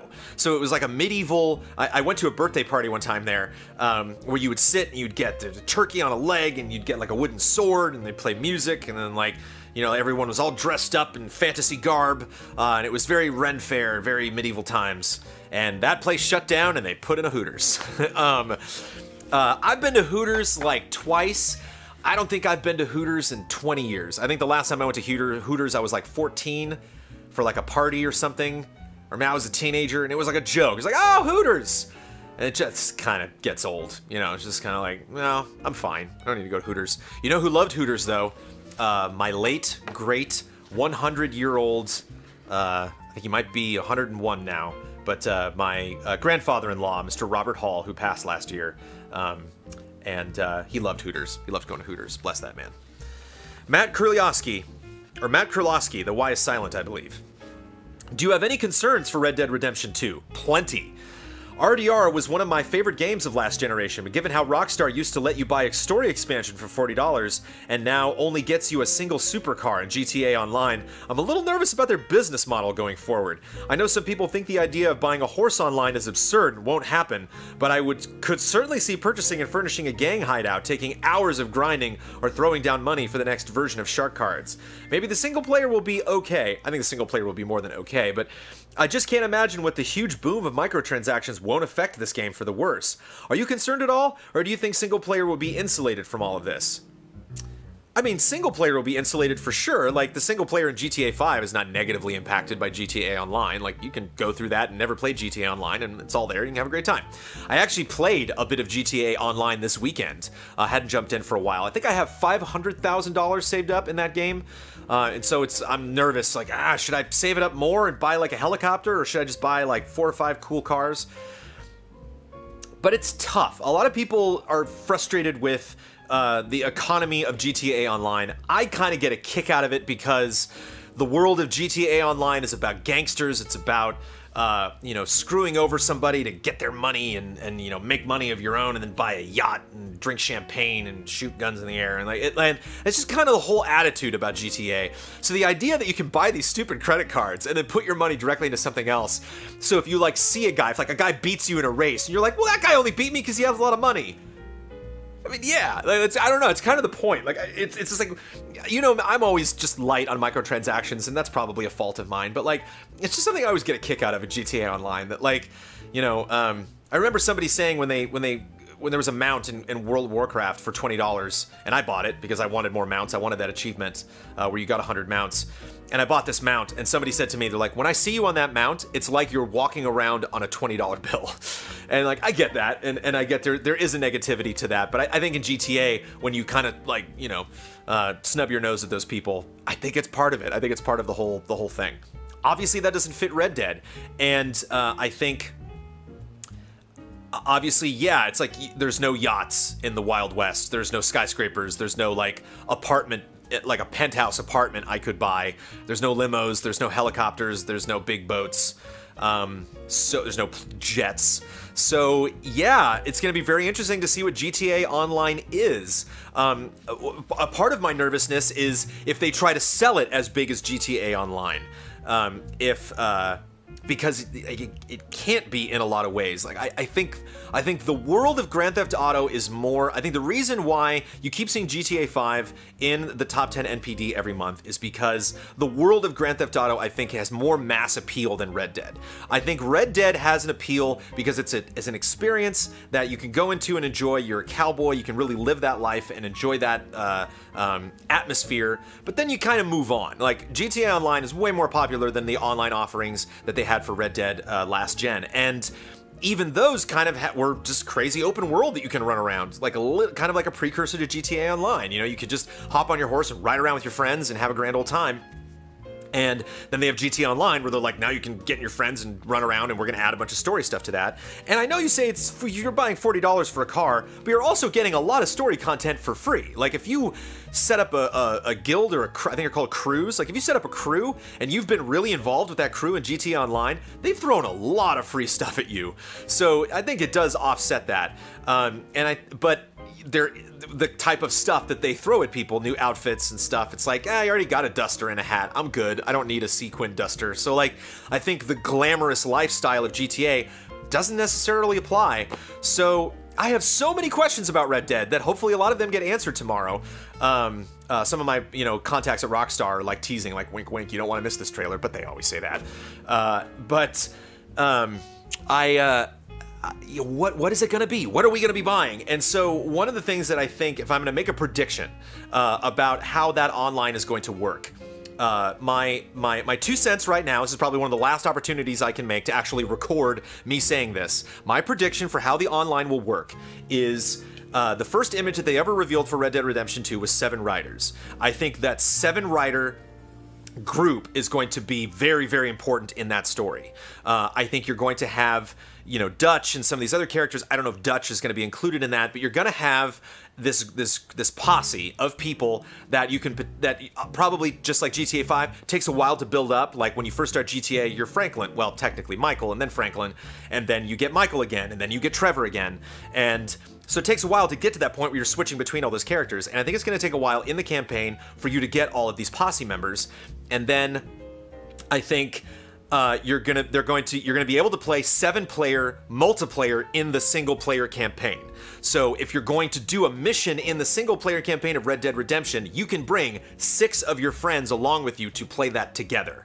So I think there will be more of a synergy between the single-player campaign and the online offerings. So when you have stuff like, the Vespucci job or the Doomsday heist or these other things that they're adding to GTA Online, which I haven't experienced because I don't have a lot of friends that are also playing that on PS4 that put in the hours required to get the rank up, to get the money to invest in a lot of this multiplayer stuff that they're doing.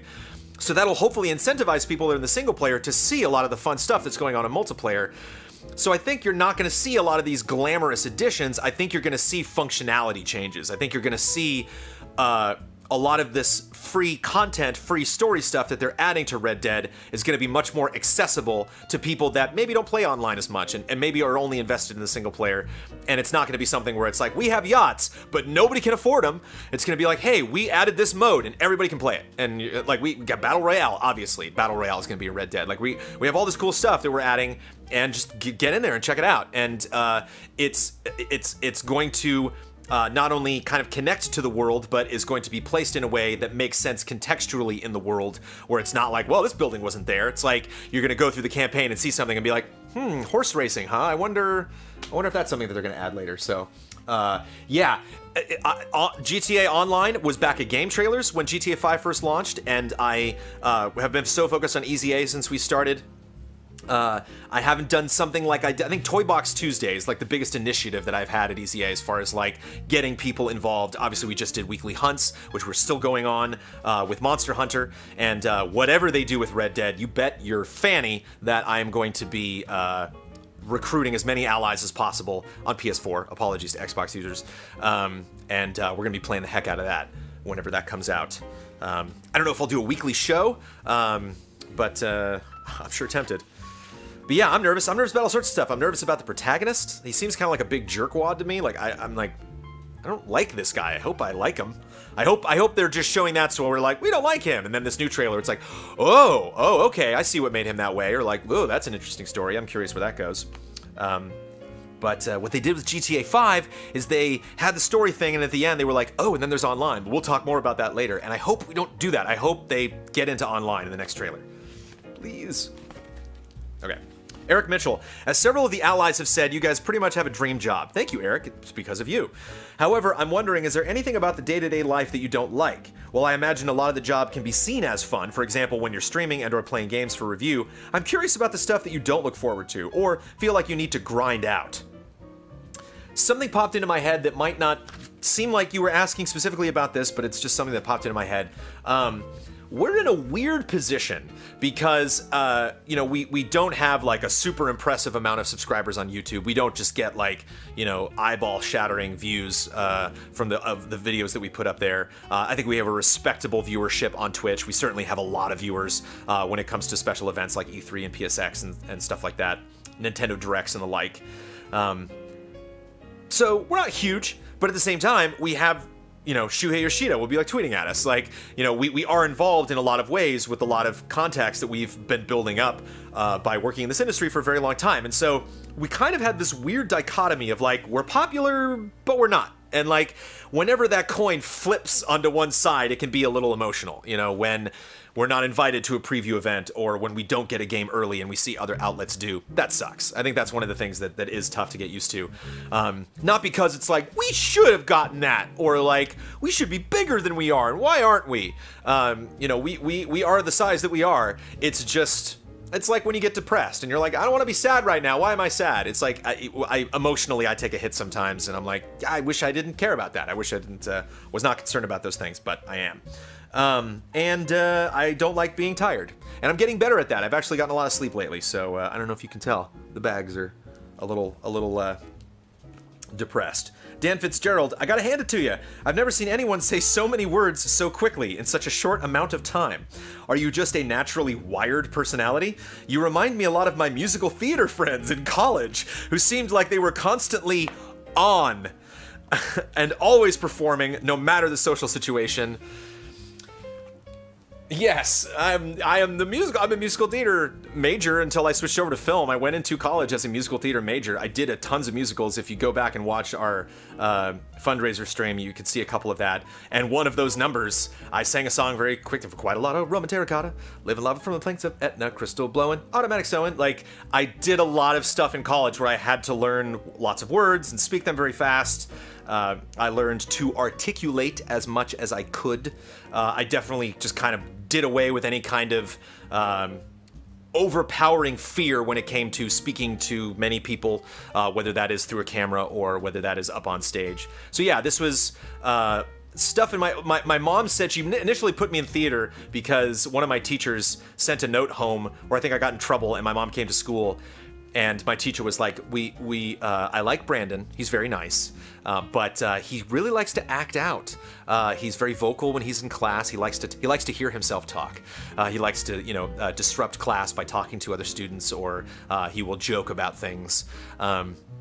And so, you know, I don't want to discourage that because obviously Brandon is very creative, but maybe there could be another outlet for that that's somehow separated from school. So Mom was like, okay, and she like put me in a theater. And it was interesting because my brother actually found theater at the same time. And while I still love theater and performing is still very much a part of my job, my brother does theater. That's one of the major things that my brother does to make a living. And so, and I married an actress, and so I still have performers all around me. But yeah, that's you nailed it. That's me. I am always on, and I think that's one of the things why I got into this business and why it's so hard to get out. Because I love video games so much, I love talking about video games so much, and when I'm fortunate enough to have people that enjoy watching me talk about video games, and not only that, but having coworkers that are also very good at talking about games, that have much more diverse opinions than I do, and getting the opportunity to talk to them about games on a regular basis, it's addicting, and I don't want to give it up. G-Man, sir, what is your headcanon for the character Yoshi? Headcanon for Yoshi? I don't know. I mean, I played Super Mario World. I played the first Yoshi game. I never played Yoshi's Island. I mean, I've played it, but I never, like, beat it. I never, like, played through the entire thing. Yeah, I always remember, like, it was very shocking recently when people found out that in Super Mario World, Mario is punching Yoshi in the back of the head, and that's what makes him go, ah, blah, and, like, stick his tongue out. And I was like, you didn't know that? Nobody knew that? It was so very clear. You can see the animation. He just, bam, like, you know, clocks Yoshi in the skull. I love Yoshi. Yeah, Yoshi's great. I don't have a lot of canon for Yoshi. I'm sorry, even like made up funny canon. Maybe this is an opportunity to give a funny answer, but I'm going to move on to a question from James Vest. What do you think about Pokemon replacing Mario World as what is to go in Universal Orlando in 2020? I didn't know that. But that makes sense. I think if you're an investor and you're looking at trends and you're looking at the possible hype surrounding a new Pokemon game on Switch versus Odyssey, if you're looking at, I mean, Odyssey reviewed very well and sold very well, but if you're certainly looking at Pokemon Go versus Super Mario Run, if you're looking at just kind of, you know, Mario doesn't have his own show, but they got Pokemon shows. Mario is not making movies anymore, but they're making Pokemon movies, you know, so in a lot of ways, Pokemon, I think, does have more stock in the general gaming culture than Mario does. Mario's great. You can always count on Mario. And Mario has new mechanics in every game that are great. You know, we got the Broodals, we got the Cappy, you know, we got new stuff to talk about. But new stuff is Pokemon. New stuff is, you're always waiting for that next headline of like, what are the next Pokemon they're going to release? What's the next Pokemon game that we're going to get?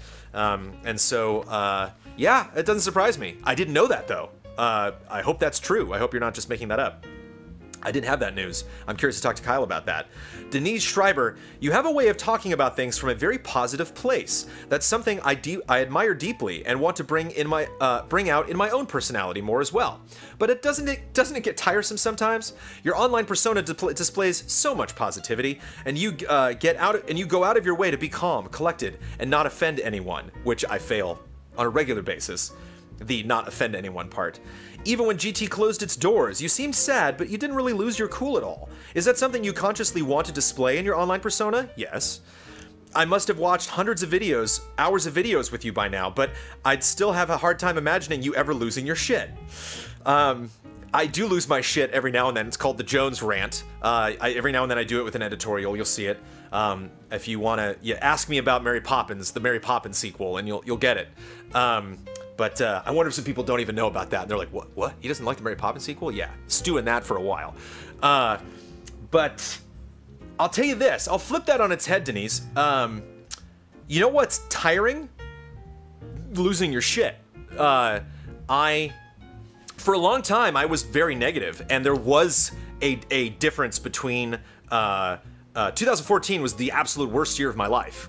It was when I knew there was probably going to be an inevitable closure or selling of GameTrailers.com, and Defy Media was an interested party, but we had several interested parties, and so I was not at any of these meetings. I could not participate. Nobody wanted to hear my opinion about any of this, and so I was just kind of sitting and watching. But as the founder and one of the managers of Game Trailers, and the fact that some of the people that were at these meetings were people that I had not only done business with for a long time, but were family friends. And so I was connected to a lot of people that were making these decisions, but couldn't do anything about it.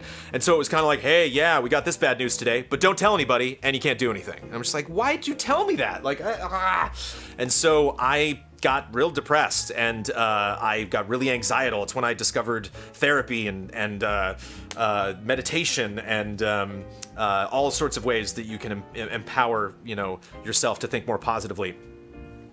But even in the best of times at Game Trailers, working from 10 a.m. to 7 p.m. every day, commuting. Thank you so much for removing my commute. I love it so much. I'm very excited to get a studio potentially one day, which will bring my commute back. But until that happens, I don't have a commute, and I bless you all for that.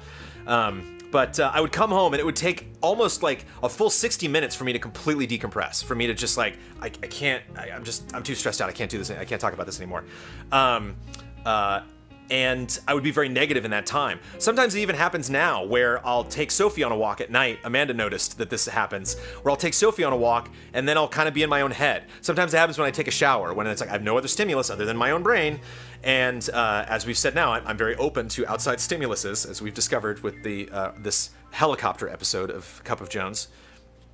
But and so it's tough to shut that stuff down. And sometimes when I get angry, I'll get very loud, and Amanda will have to be like, okay, we'll just slow down, calm down.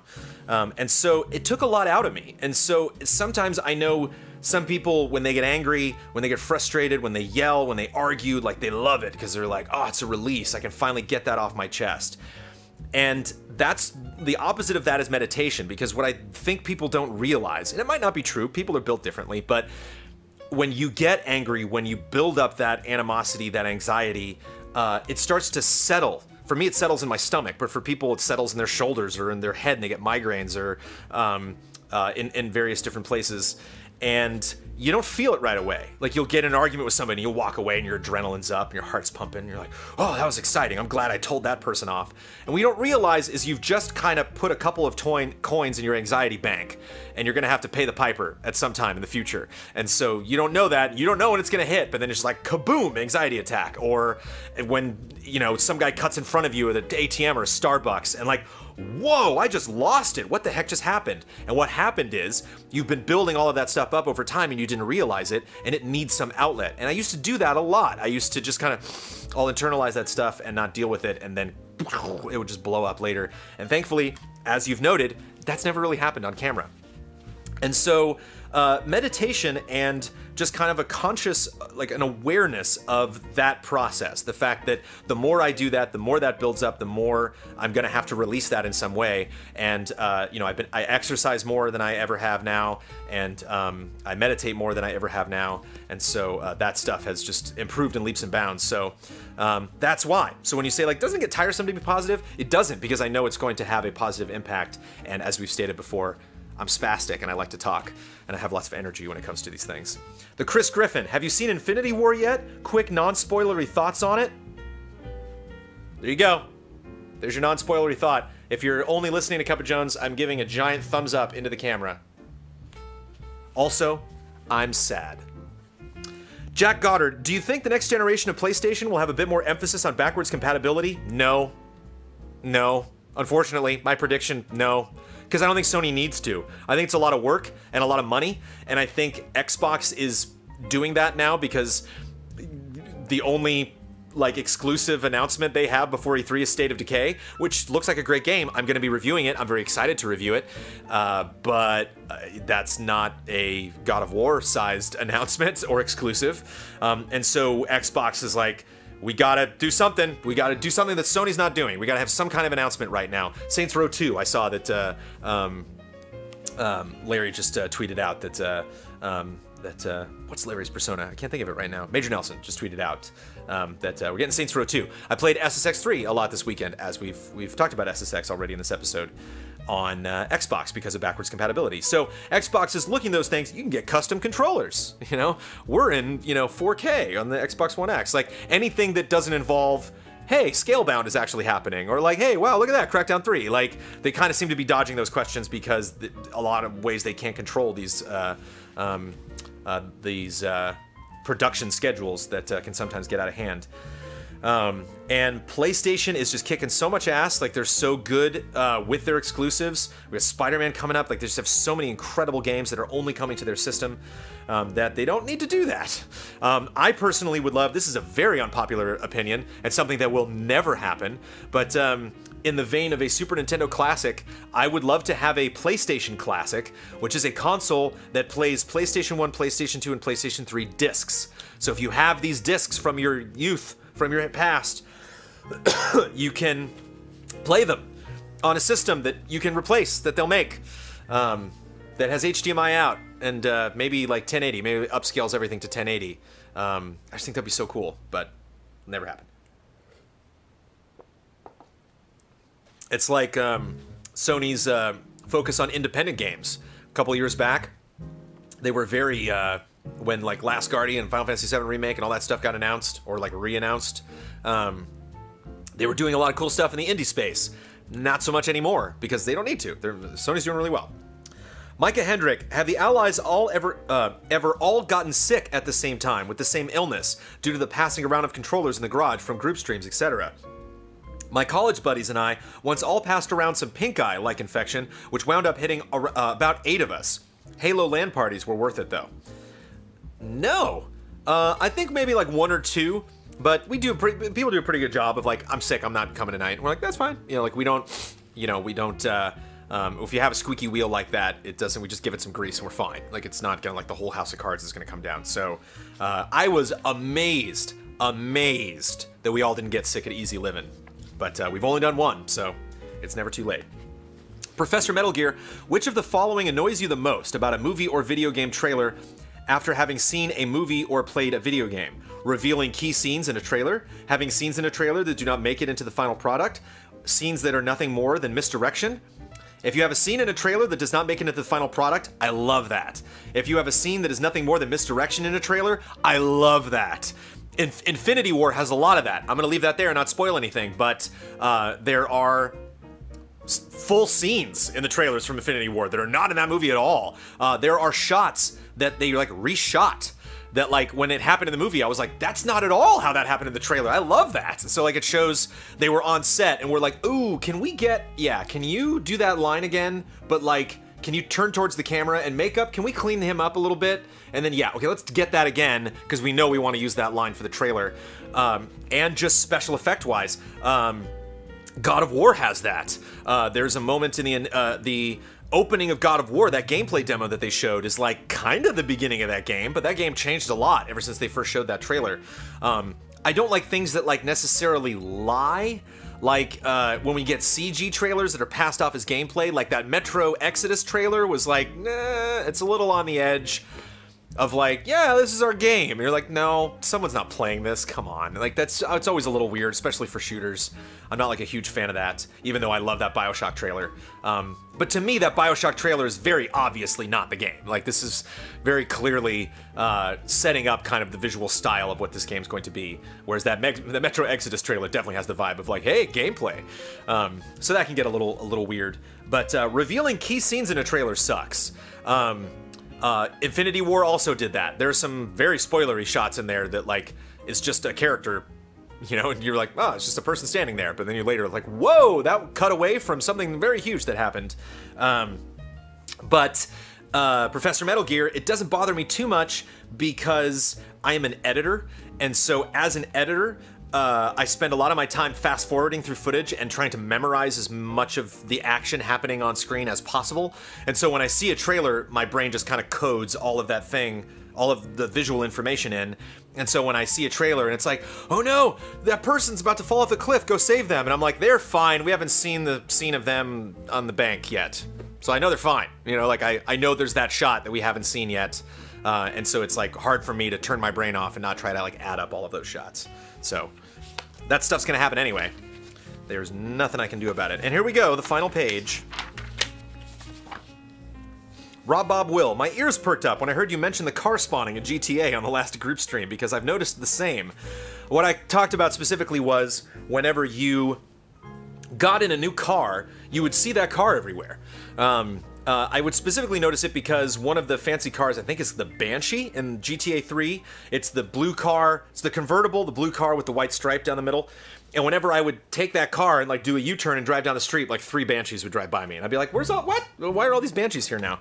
And I had an idea of why that worked, and I think Rob Bob hit on it here. And I've noticed the same. I decided to do a quick sleuthing and plop the results here. Plop. Turns out that similar car types, like sports cars, share the same 3D models under the hood, pun intended. Earlier GTA games had limited memory, and since the car you're driving is already loaded, it saved space to load similar cars. What I wonder is whether GTA 5 really still has that limitation, or if they figured not having that behavior would feel wrong after all this time. Yeah, who knows? I think it's probably a mix of them not really having that issue anymore and being able to display more cars on screen. So in GTA 3, you would only see like 1 or 2 cars. But, so, there you go. Morgan Mohala, last week you talked about how Chewie, come on nose, stop being itchy. Last week you talked about how Chewie would be a more interesting character than Han in the Solo film. Would you help settle a disagreement regarding a similar concept with a Harry Potter character? Gladly. Draco Malfoy, in my opinion, is a far more interesting character than Harry Potter. A lot of times villains are more interesting than heroes. That's not uncommon. Harry does have it rough in the beginning, but seems to have everything turn out in his favor as the story progresses toward him fulfilling his destiny. That's debatable. A lot of people around him die, and he loses a lot of stuff. Then there's Draco, who has things pretty good to begin with, but then it falls apart for him. As he grows up and discovers his father is not the man who he thought he was, I think he knew who his father was, is pressured into a life he does not want, that is true. He must constantly face disappointment at the hands of Harry, even though he tried to be his friend when they first met. Yeah, when they, like, first met, and in a very abrasive, cocky way. So it wasn't like, oh, hey, Harry, let's go get coffee together. It was like, what's up, Potter? You better be my friend or I'll kick you in the balls.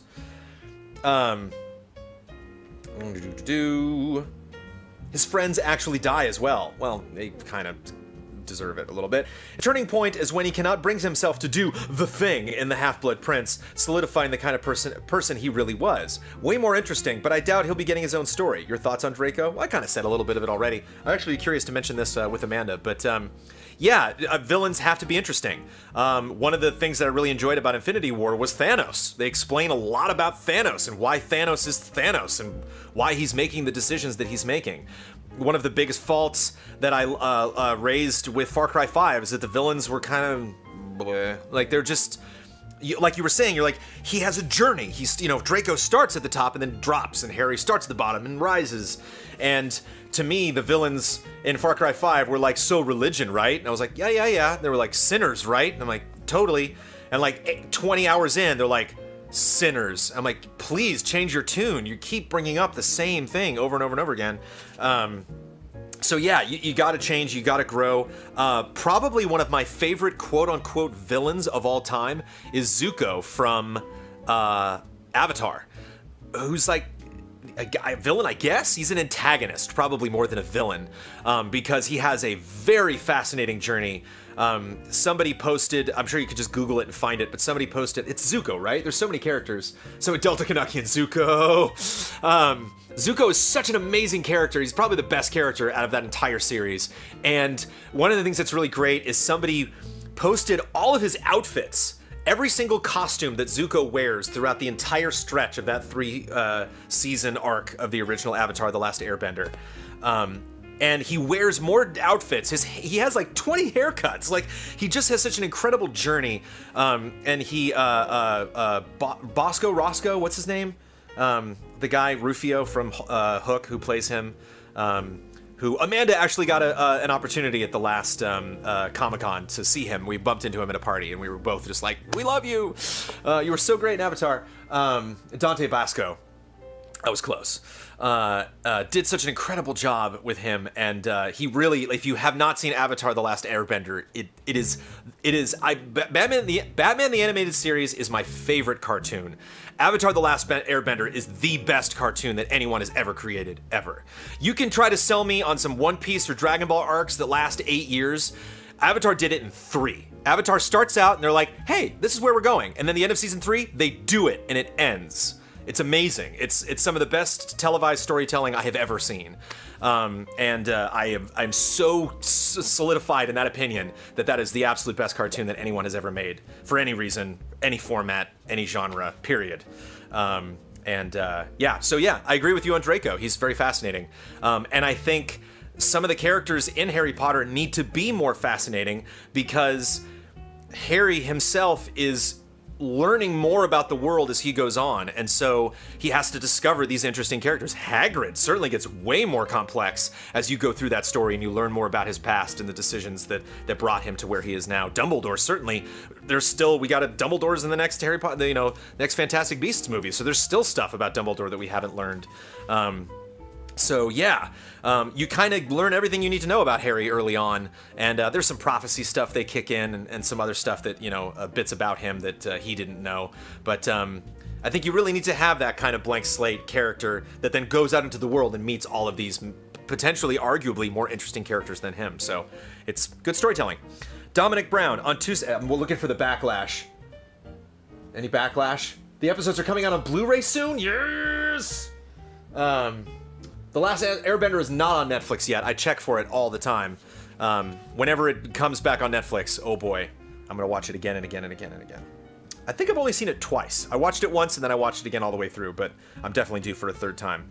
And man, I would love a good Avatar video game. So, I've had conversations that were way too long with my friends about how to do an Avatar video game. And they did do like kind of a decent one where they were like changing the elements, and I was like, oh yeah, this is kind of it, but other than that, this game is not very great. Final question, Dominic Brown. On Tuesdays, I work from 10 a.m. to 6 p.m., but due to my position currently as a gardener cashier, I'm given the opportunity to listen to the show and make my day go by faster. So thanks for that. I'm assuming Cup of Jones. My question, do you have a show that you listen to or watch while you work to make it go by a little smoother? My guess is no. Editing requires focus, but I gotta ask nonetheless. One thing that I definitely pop on something is when I take questions. Come on, scratchy nose. When I take questions for Cup of Jones, I definitely watch something in the background. And last night, I watched Kid Gorgeous, the new stand-up special from John Mulaney, which is available on Netflix, which premiered last night. And I thought it was funny, and I enjoyed it. I do watch something, whenever I'm editing a review, I like to put a very visually stimulating movie that I have seen. When I cut something, the last review that I cut, I think when I cut Far Cry 5, I put on Speed Racer, it's on Netflix right now. When I cut the review that went up today, I put on Battlefield Earth. I don't know if you'd seen Battlefield Earth with John Travolta. Whew, that's an interesting film. But it's great to turn the volume off. And so, like, when something's rendering, or when I'm, like, looking through footage, or whether I'm, like, waiting for projects to open, or, like, restarting my computer or something, I can just kind of turn the volume up for a second and be like, ha ha ha, Battlefield Earth. Anyway, so yeah, I do put on stuff in the background, but with the volume off. Because I like to, I work a lot. I work from home. My hours are very odd, and so that's kind of one way that I reward myself for putting in a lot of hours, is having something in the background that kind of pseudo-entertains me at the same time. Takeaways: add a Patreon only to YouTube to... Oh, wait, whoa! Did I not get this question? Did I skip it? We had a question to add Patreon only to YouTube titles for exclusives. Did I skip that one? I guess maybe I did. But I thought that was an interesting suggestion that I'm curious to throw, because people that are going through a YouTube page are like, I'm getting, you know, exclusive stuff, but I don't know it's exclusive when I just look at Patreon or when I look at the shows on YouTube. So I thought that was interesting. Yeah, I might have skipped that, sorry. Upload Damiani's Dragon Ball recap on YouTube, we will consider. And promote the forums more, which I think we should definitely do. I'm gonna ask you really quick, we're gonna do a very quick editorial, but I wanna show you something that I just saw recently, and I'm gonna have to do it on the other computer, so talk amongst yourselves while I do this. I will just shout into the microphone when I go, but I have to load up a website really quick. It'll take me like 60 seconds. Hang on, everybody. Just gotta load it up. Over here. It's fine. I know I'm not on camera, but I'm still here. I'm still here with you. Because somebody asked about the Sophie story, and I think you deserve the Sophie story. Okay, here we go. Boom. And I will do. Okay, and hold on, almost there. Web page. There we go. Boom. Okay. Yes. Yes. Okay, here we go.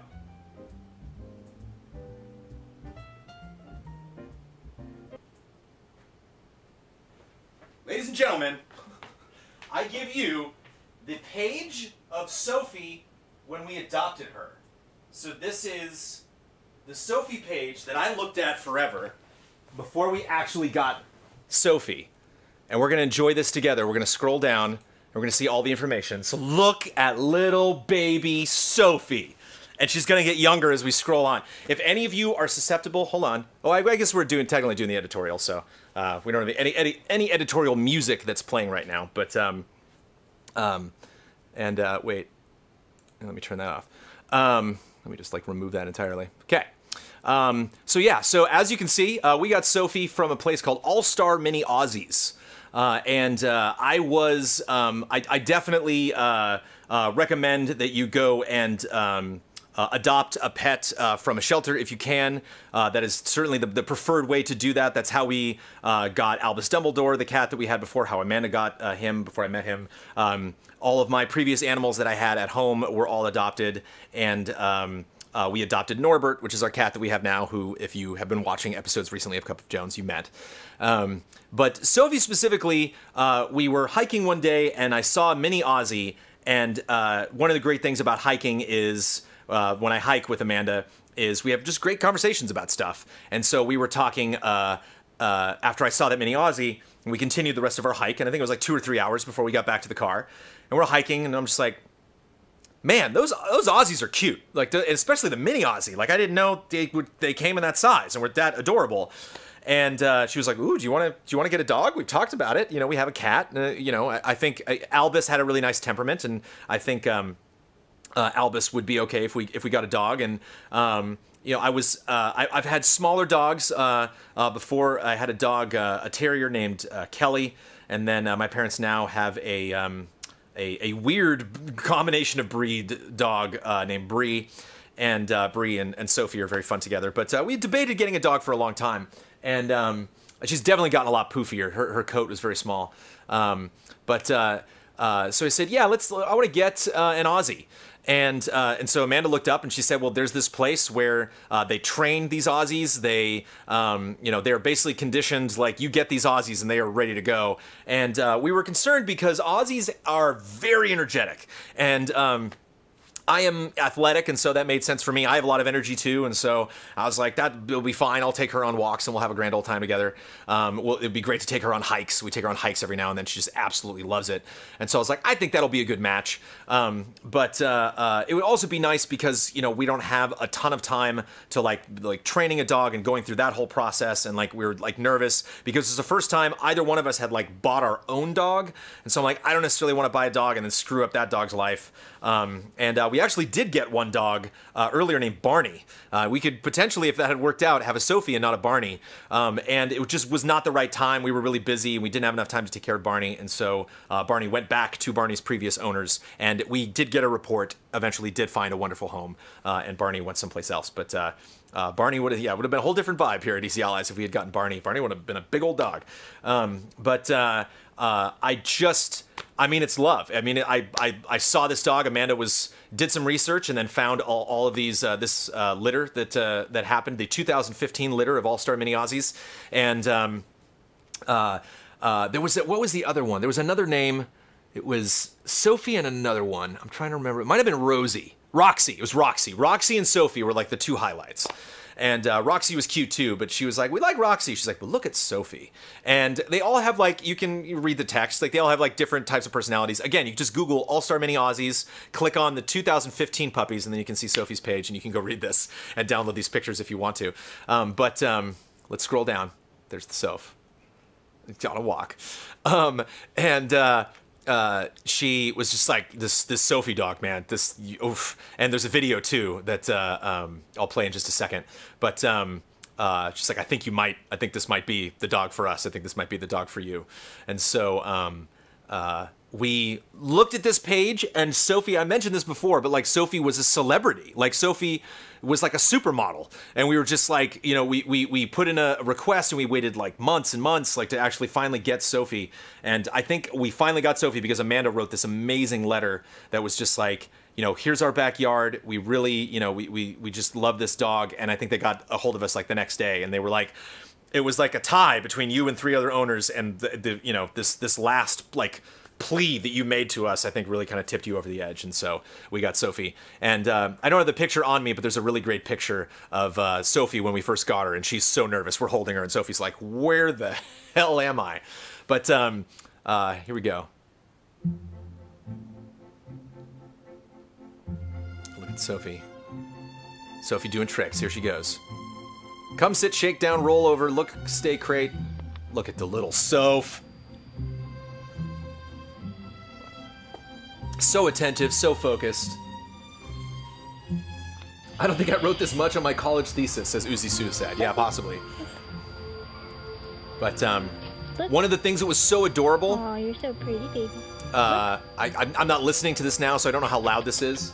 But one of the things that was really adorable when we got Sophie is, I think it was about a year later, and we played this video, and Amanda played it on her phone, and Sophie was like eating dinner or doing something, and Sophie like perked up. It was like, wait a minute, and like heard that voice of this lady. And I think it's initially why Sophie kind of took more to Amanda than me. I have since won out as the alpha of the house, but when we first got Sophie, Sophie was much more susceptible to taking Amanda's commands than mine, because I think Amanda sounded like her trainer, sounded like this woman. Look, she's like bored. She's just like, yeah, I've done these tricks. This is no big deal. We got treats for me or what? I'm just chilling. I'm just chilling in my little Sophie area here. It's no big whoop. But Yeah, Alpha Jones. Nodnarb Alpha. Brabdoin. Brabdoin. I think it's Nodnarb or Brabdoin. But yeah, totally smug self. Look at her. Wow, this is a long video, isn't it? Okay, we're not gonna watch this whole video. You can watch it yourself if you want to go check that out. But then, yeah, Sophie's having a grand old time. And then, oh, it just gets cuter as you go down because she just gets younger and younger. Are you ready? Are you ready for the cutest damn picture of Sophie I have ever seen in my entire life? Here it comes. Here it comes. Sophie with the roses. Look at little Soph. Look at that little dog. Look at this. Look at this photograph of Sophie dog. I can't even believe it. And it's really great. I'm glad people asked. I think somebody on like Twitter asked, and actually I have not replied to this person yet, but somebody on Twitter asked, like, where did you get Sophie, if you don't mind asking? No, there might have been a Cup of Jones. But so here you go, All-Star Mini Aussies if you want to get one. But like Sophie sniffing the flower, I remember Amanda and I pointing. We were like, ah, like before we got her, and it was just like, I can't even believe it. But I mean, it just doesn't. She's gonna keep getting younger. I mean, look at this. Look at this little Soph with her little pupper friends when she was just a little Soph. Look at this girl. Look at her with her little brothers and sisters. Look at this little pup. Look at her in her little getting a bath. And then there it is. What is it? 2 weeks old. Look at that little Soph. Little 2-week-old Soph. So there you go. Again, All-Star Mini Aussies. You want the 2015 litter. And then you can go and see Sophie. Adopted. We did it, everybody. There you go. I am Brandon Jones. You have been watching Cup of Jones. It is too much. It is. It's like I put it on Slack, and I like put a warning. I was like, Ben might not want to watch this or he'll die. Like, because this is basically just about as cute as it gets.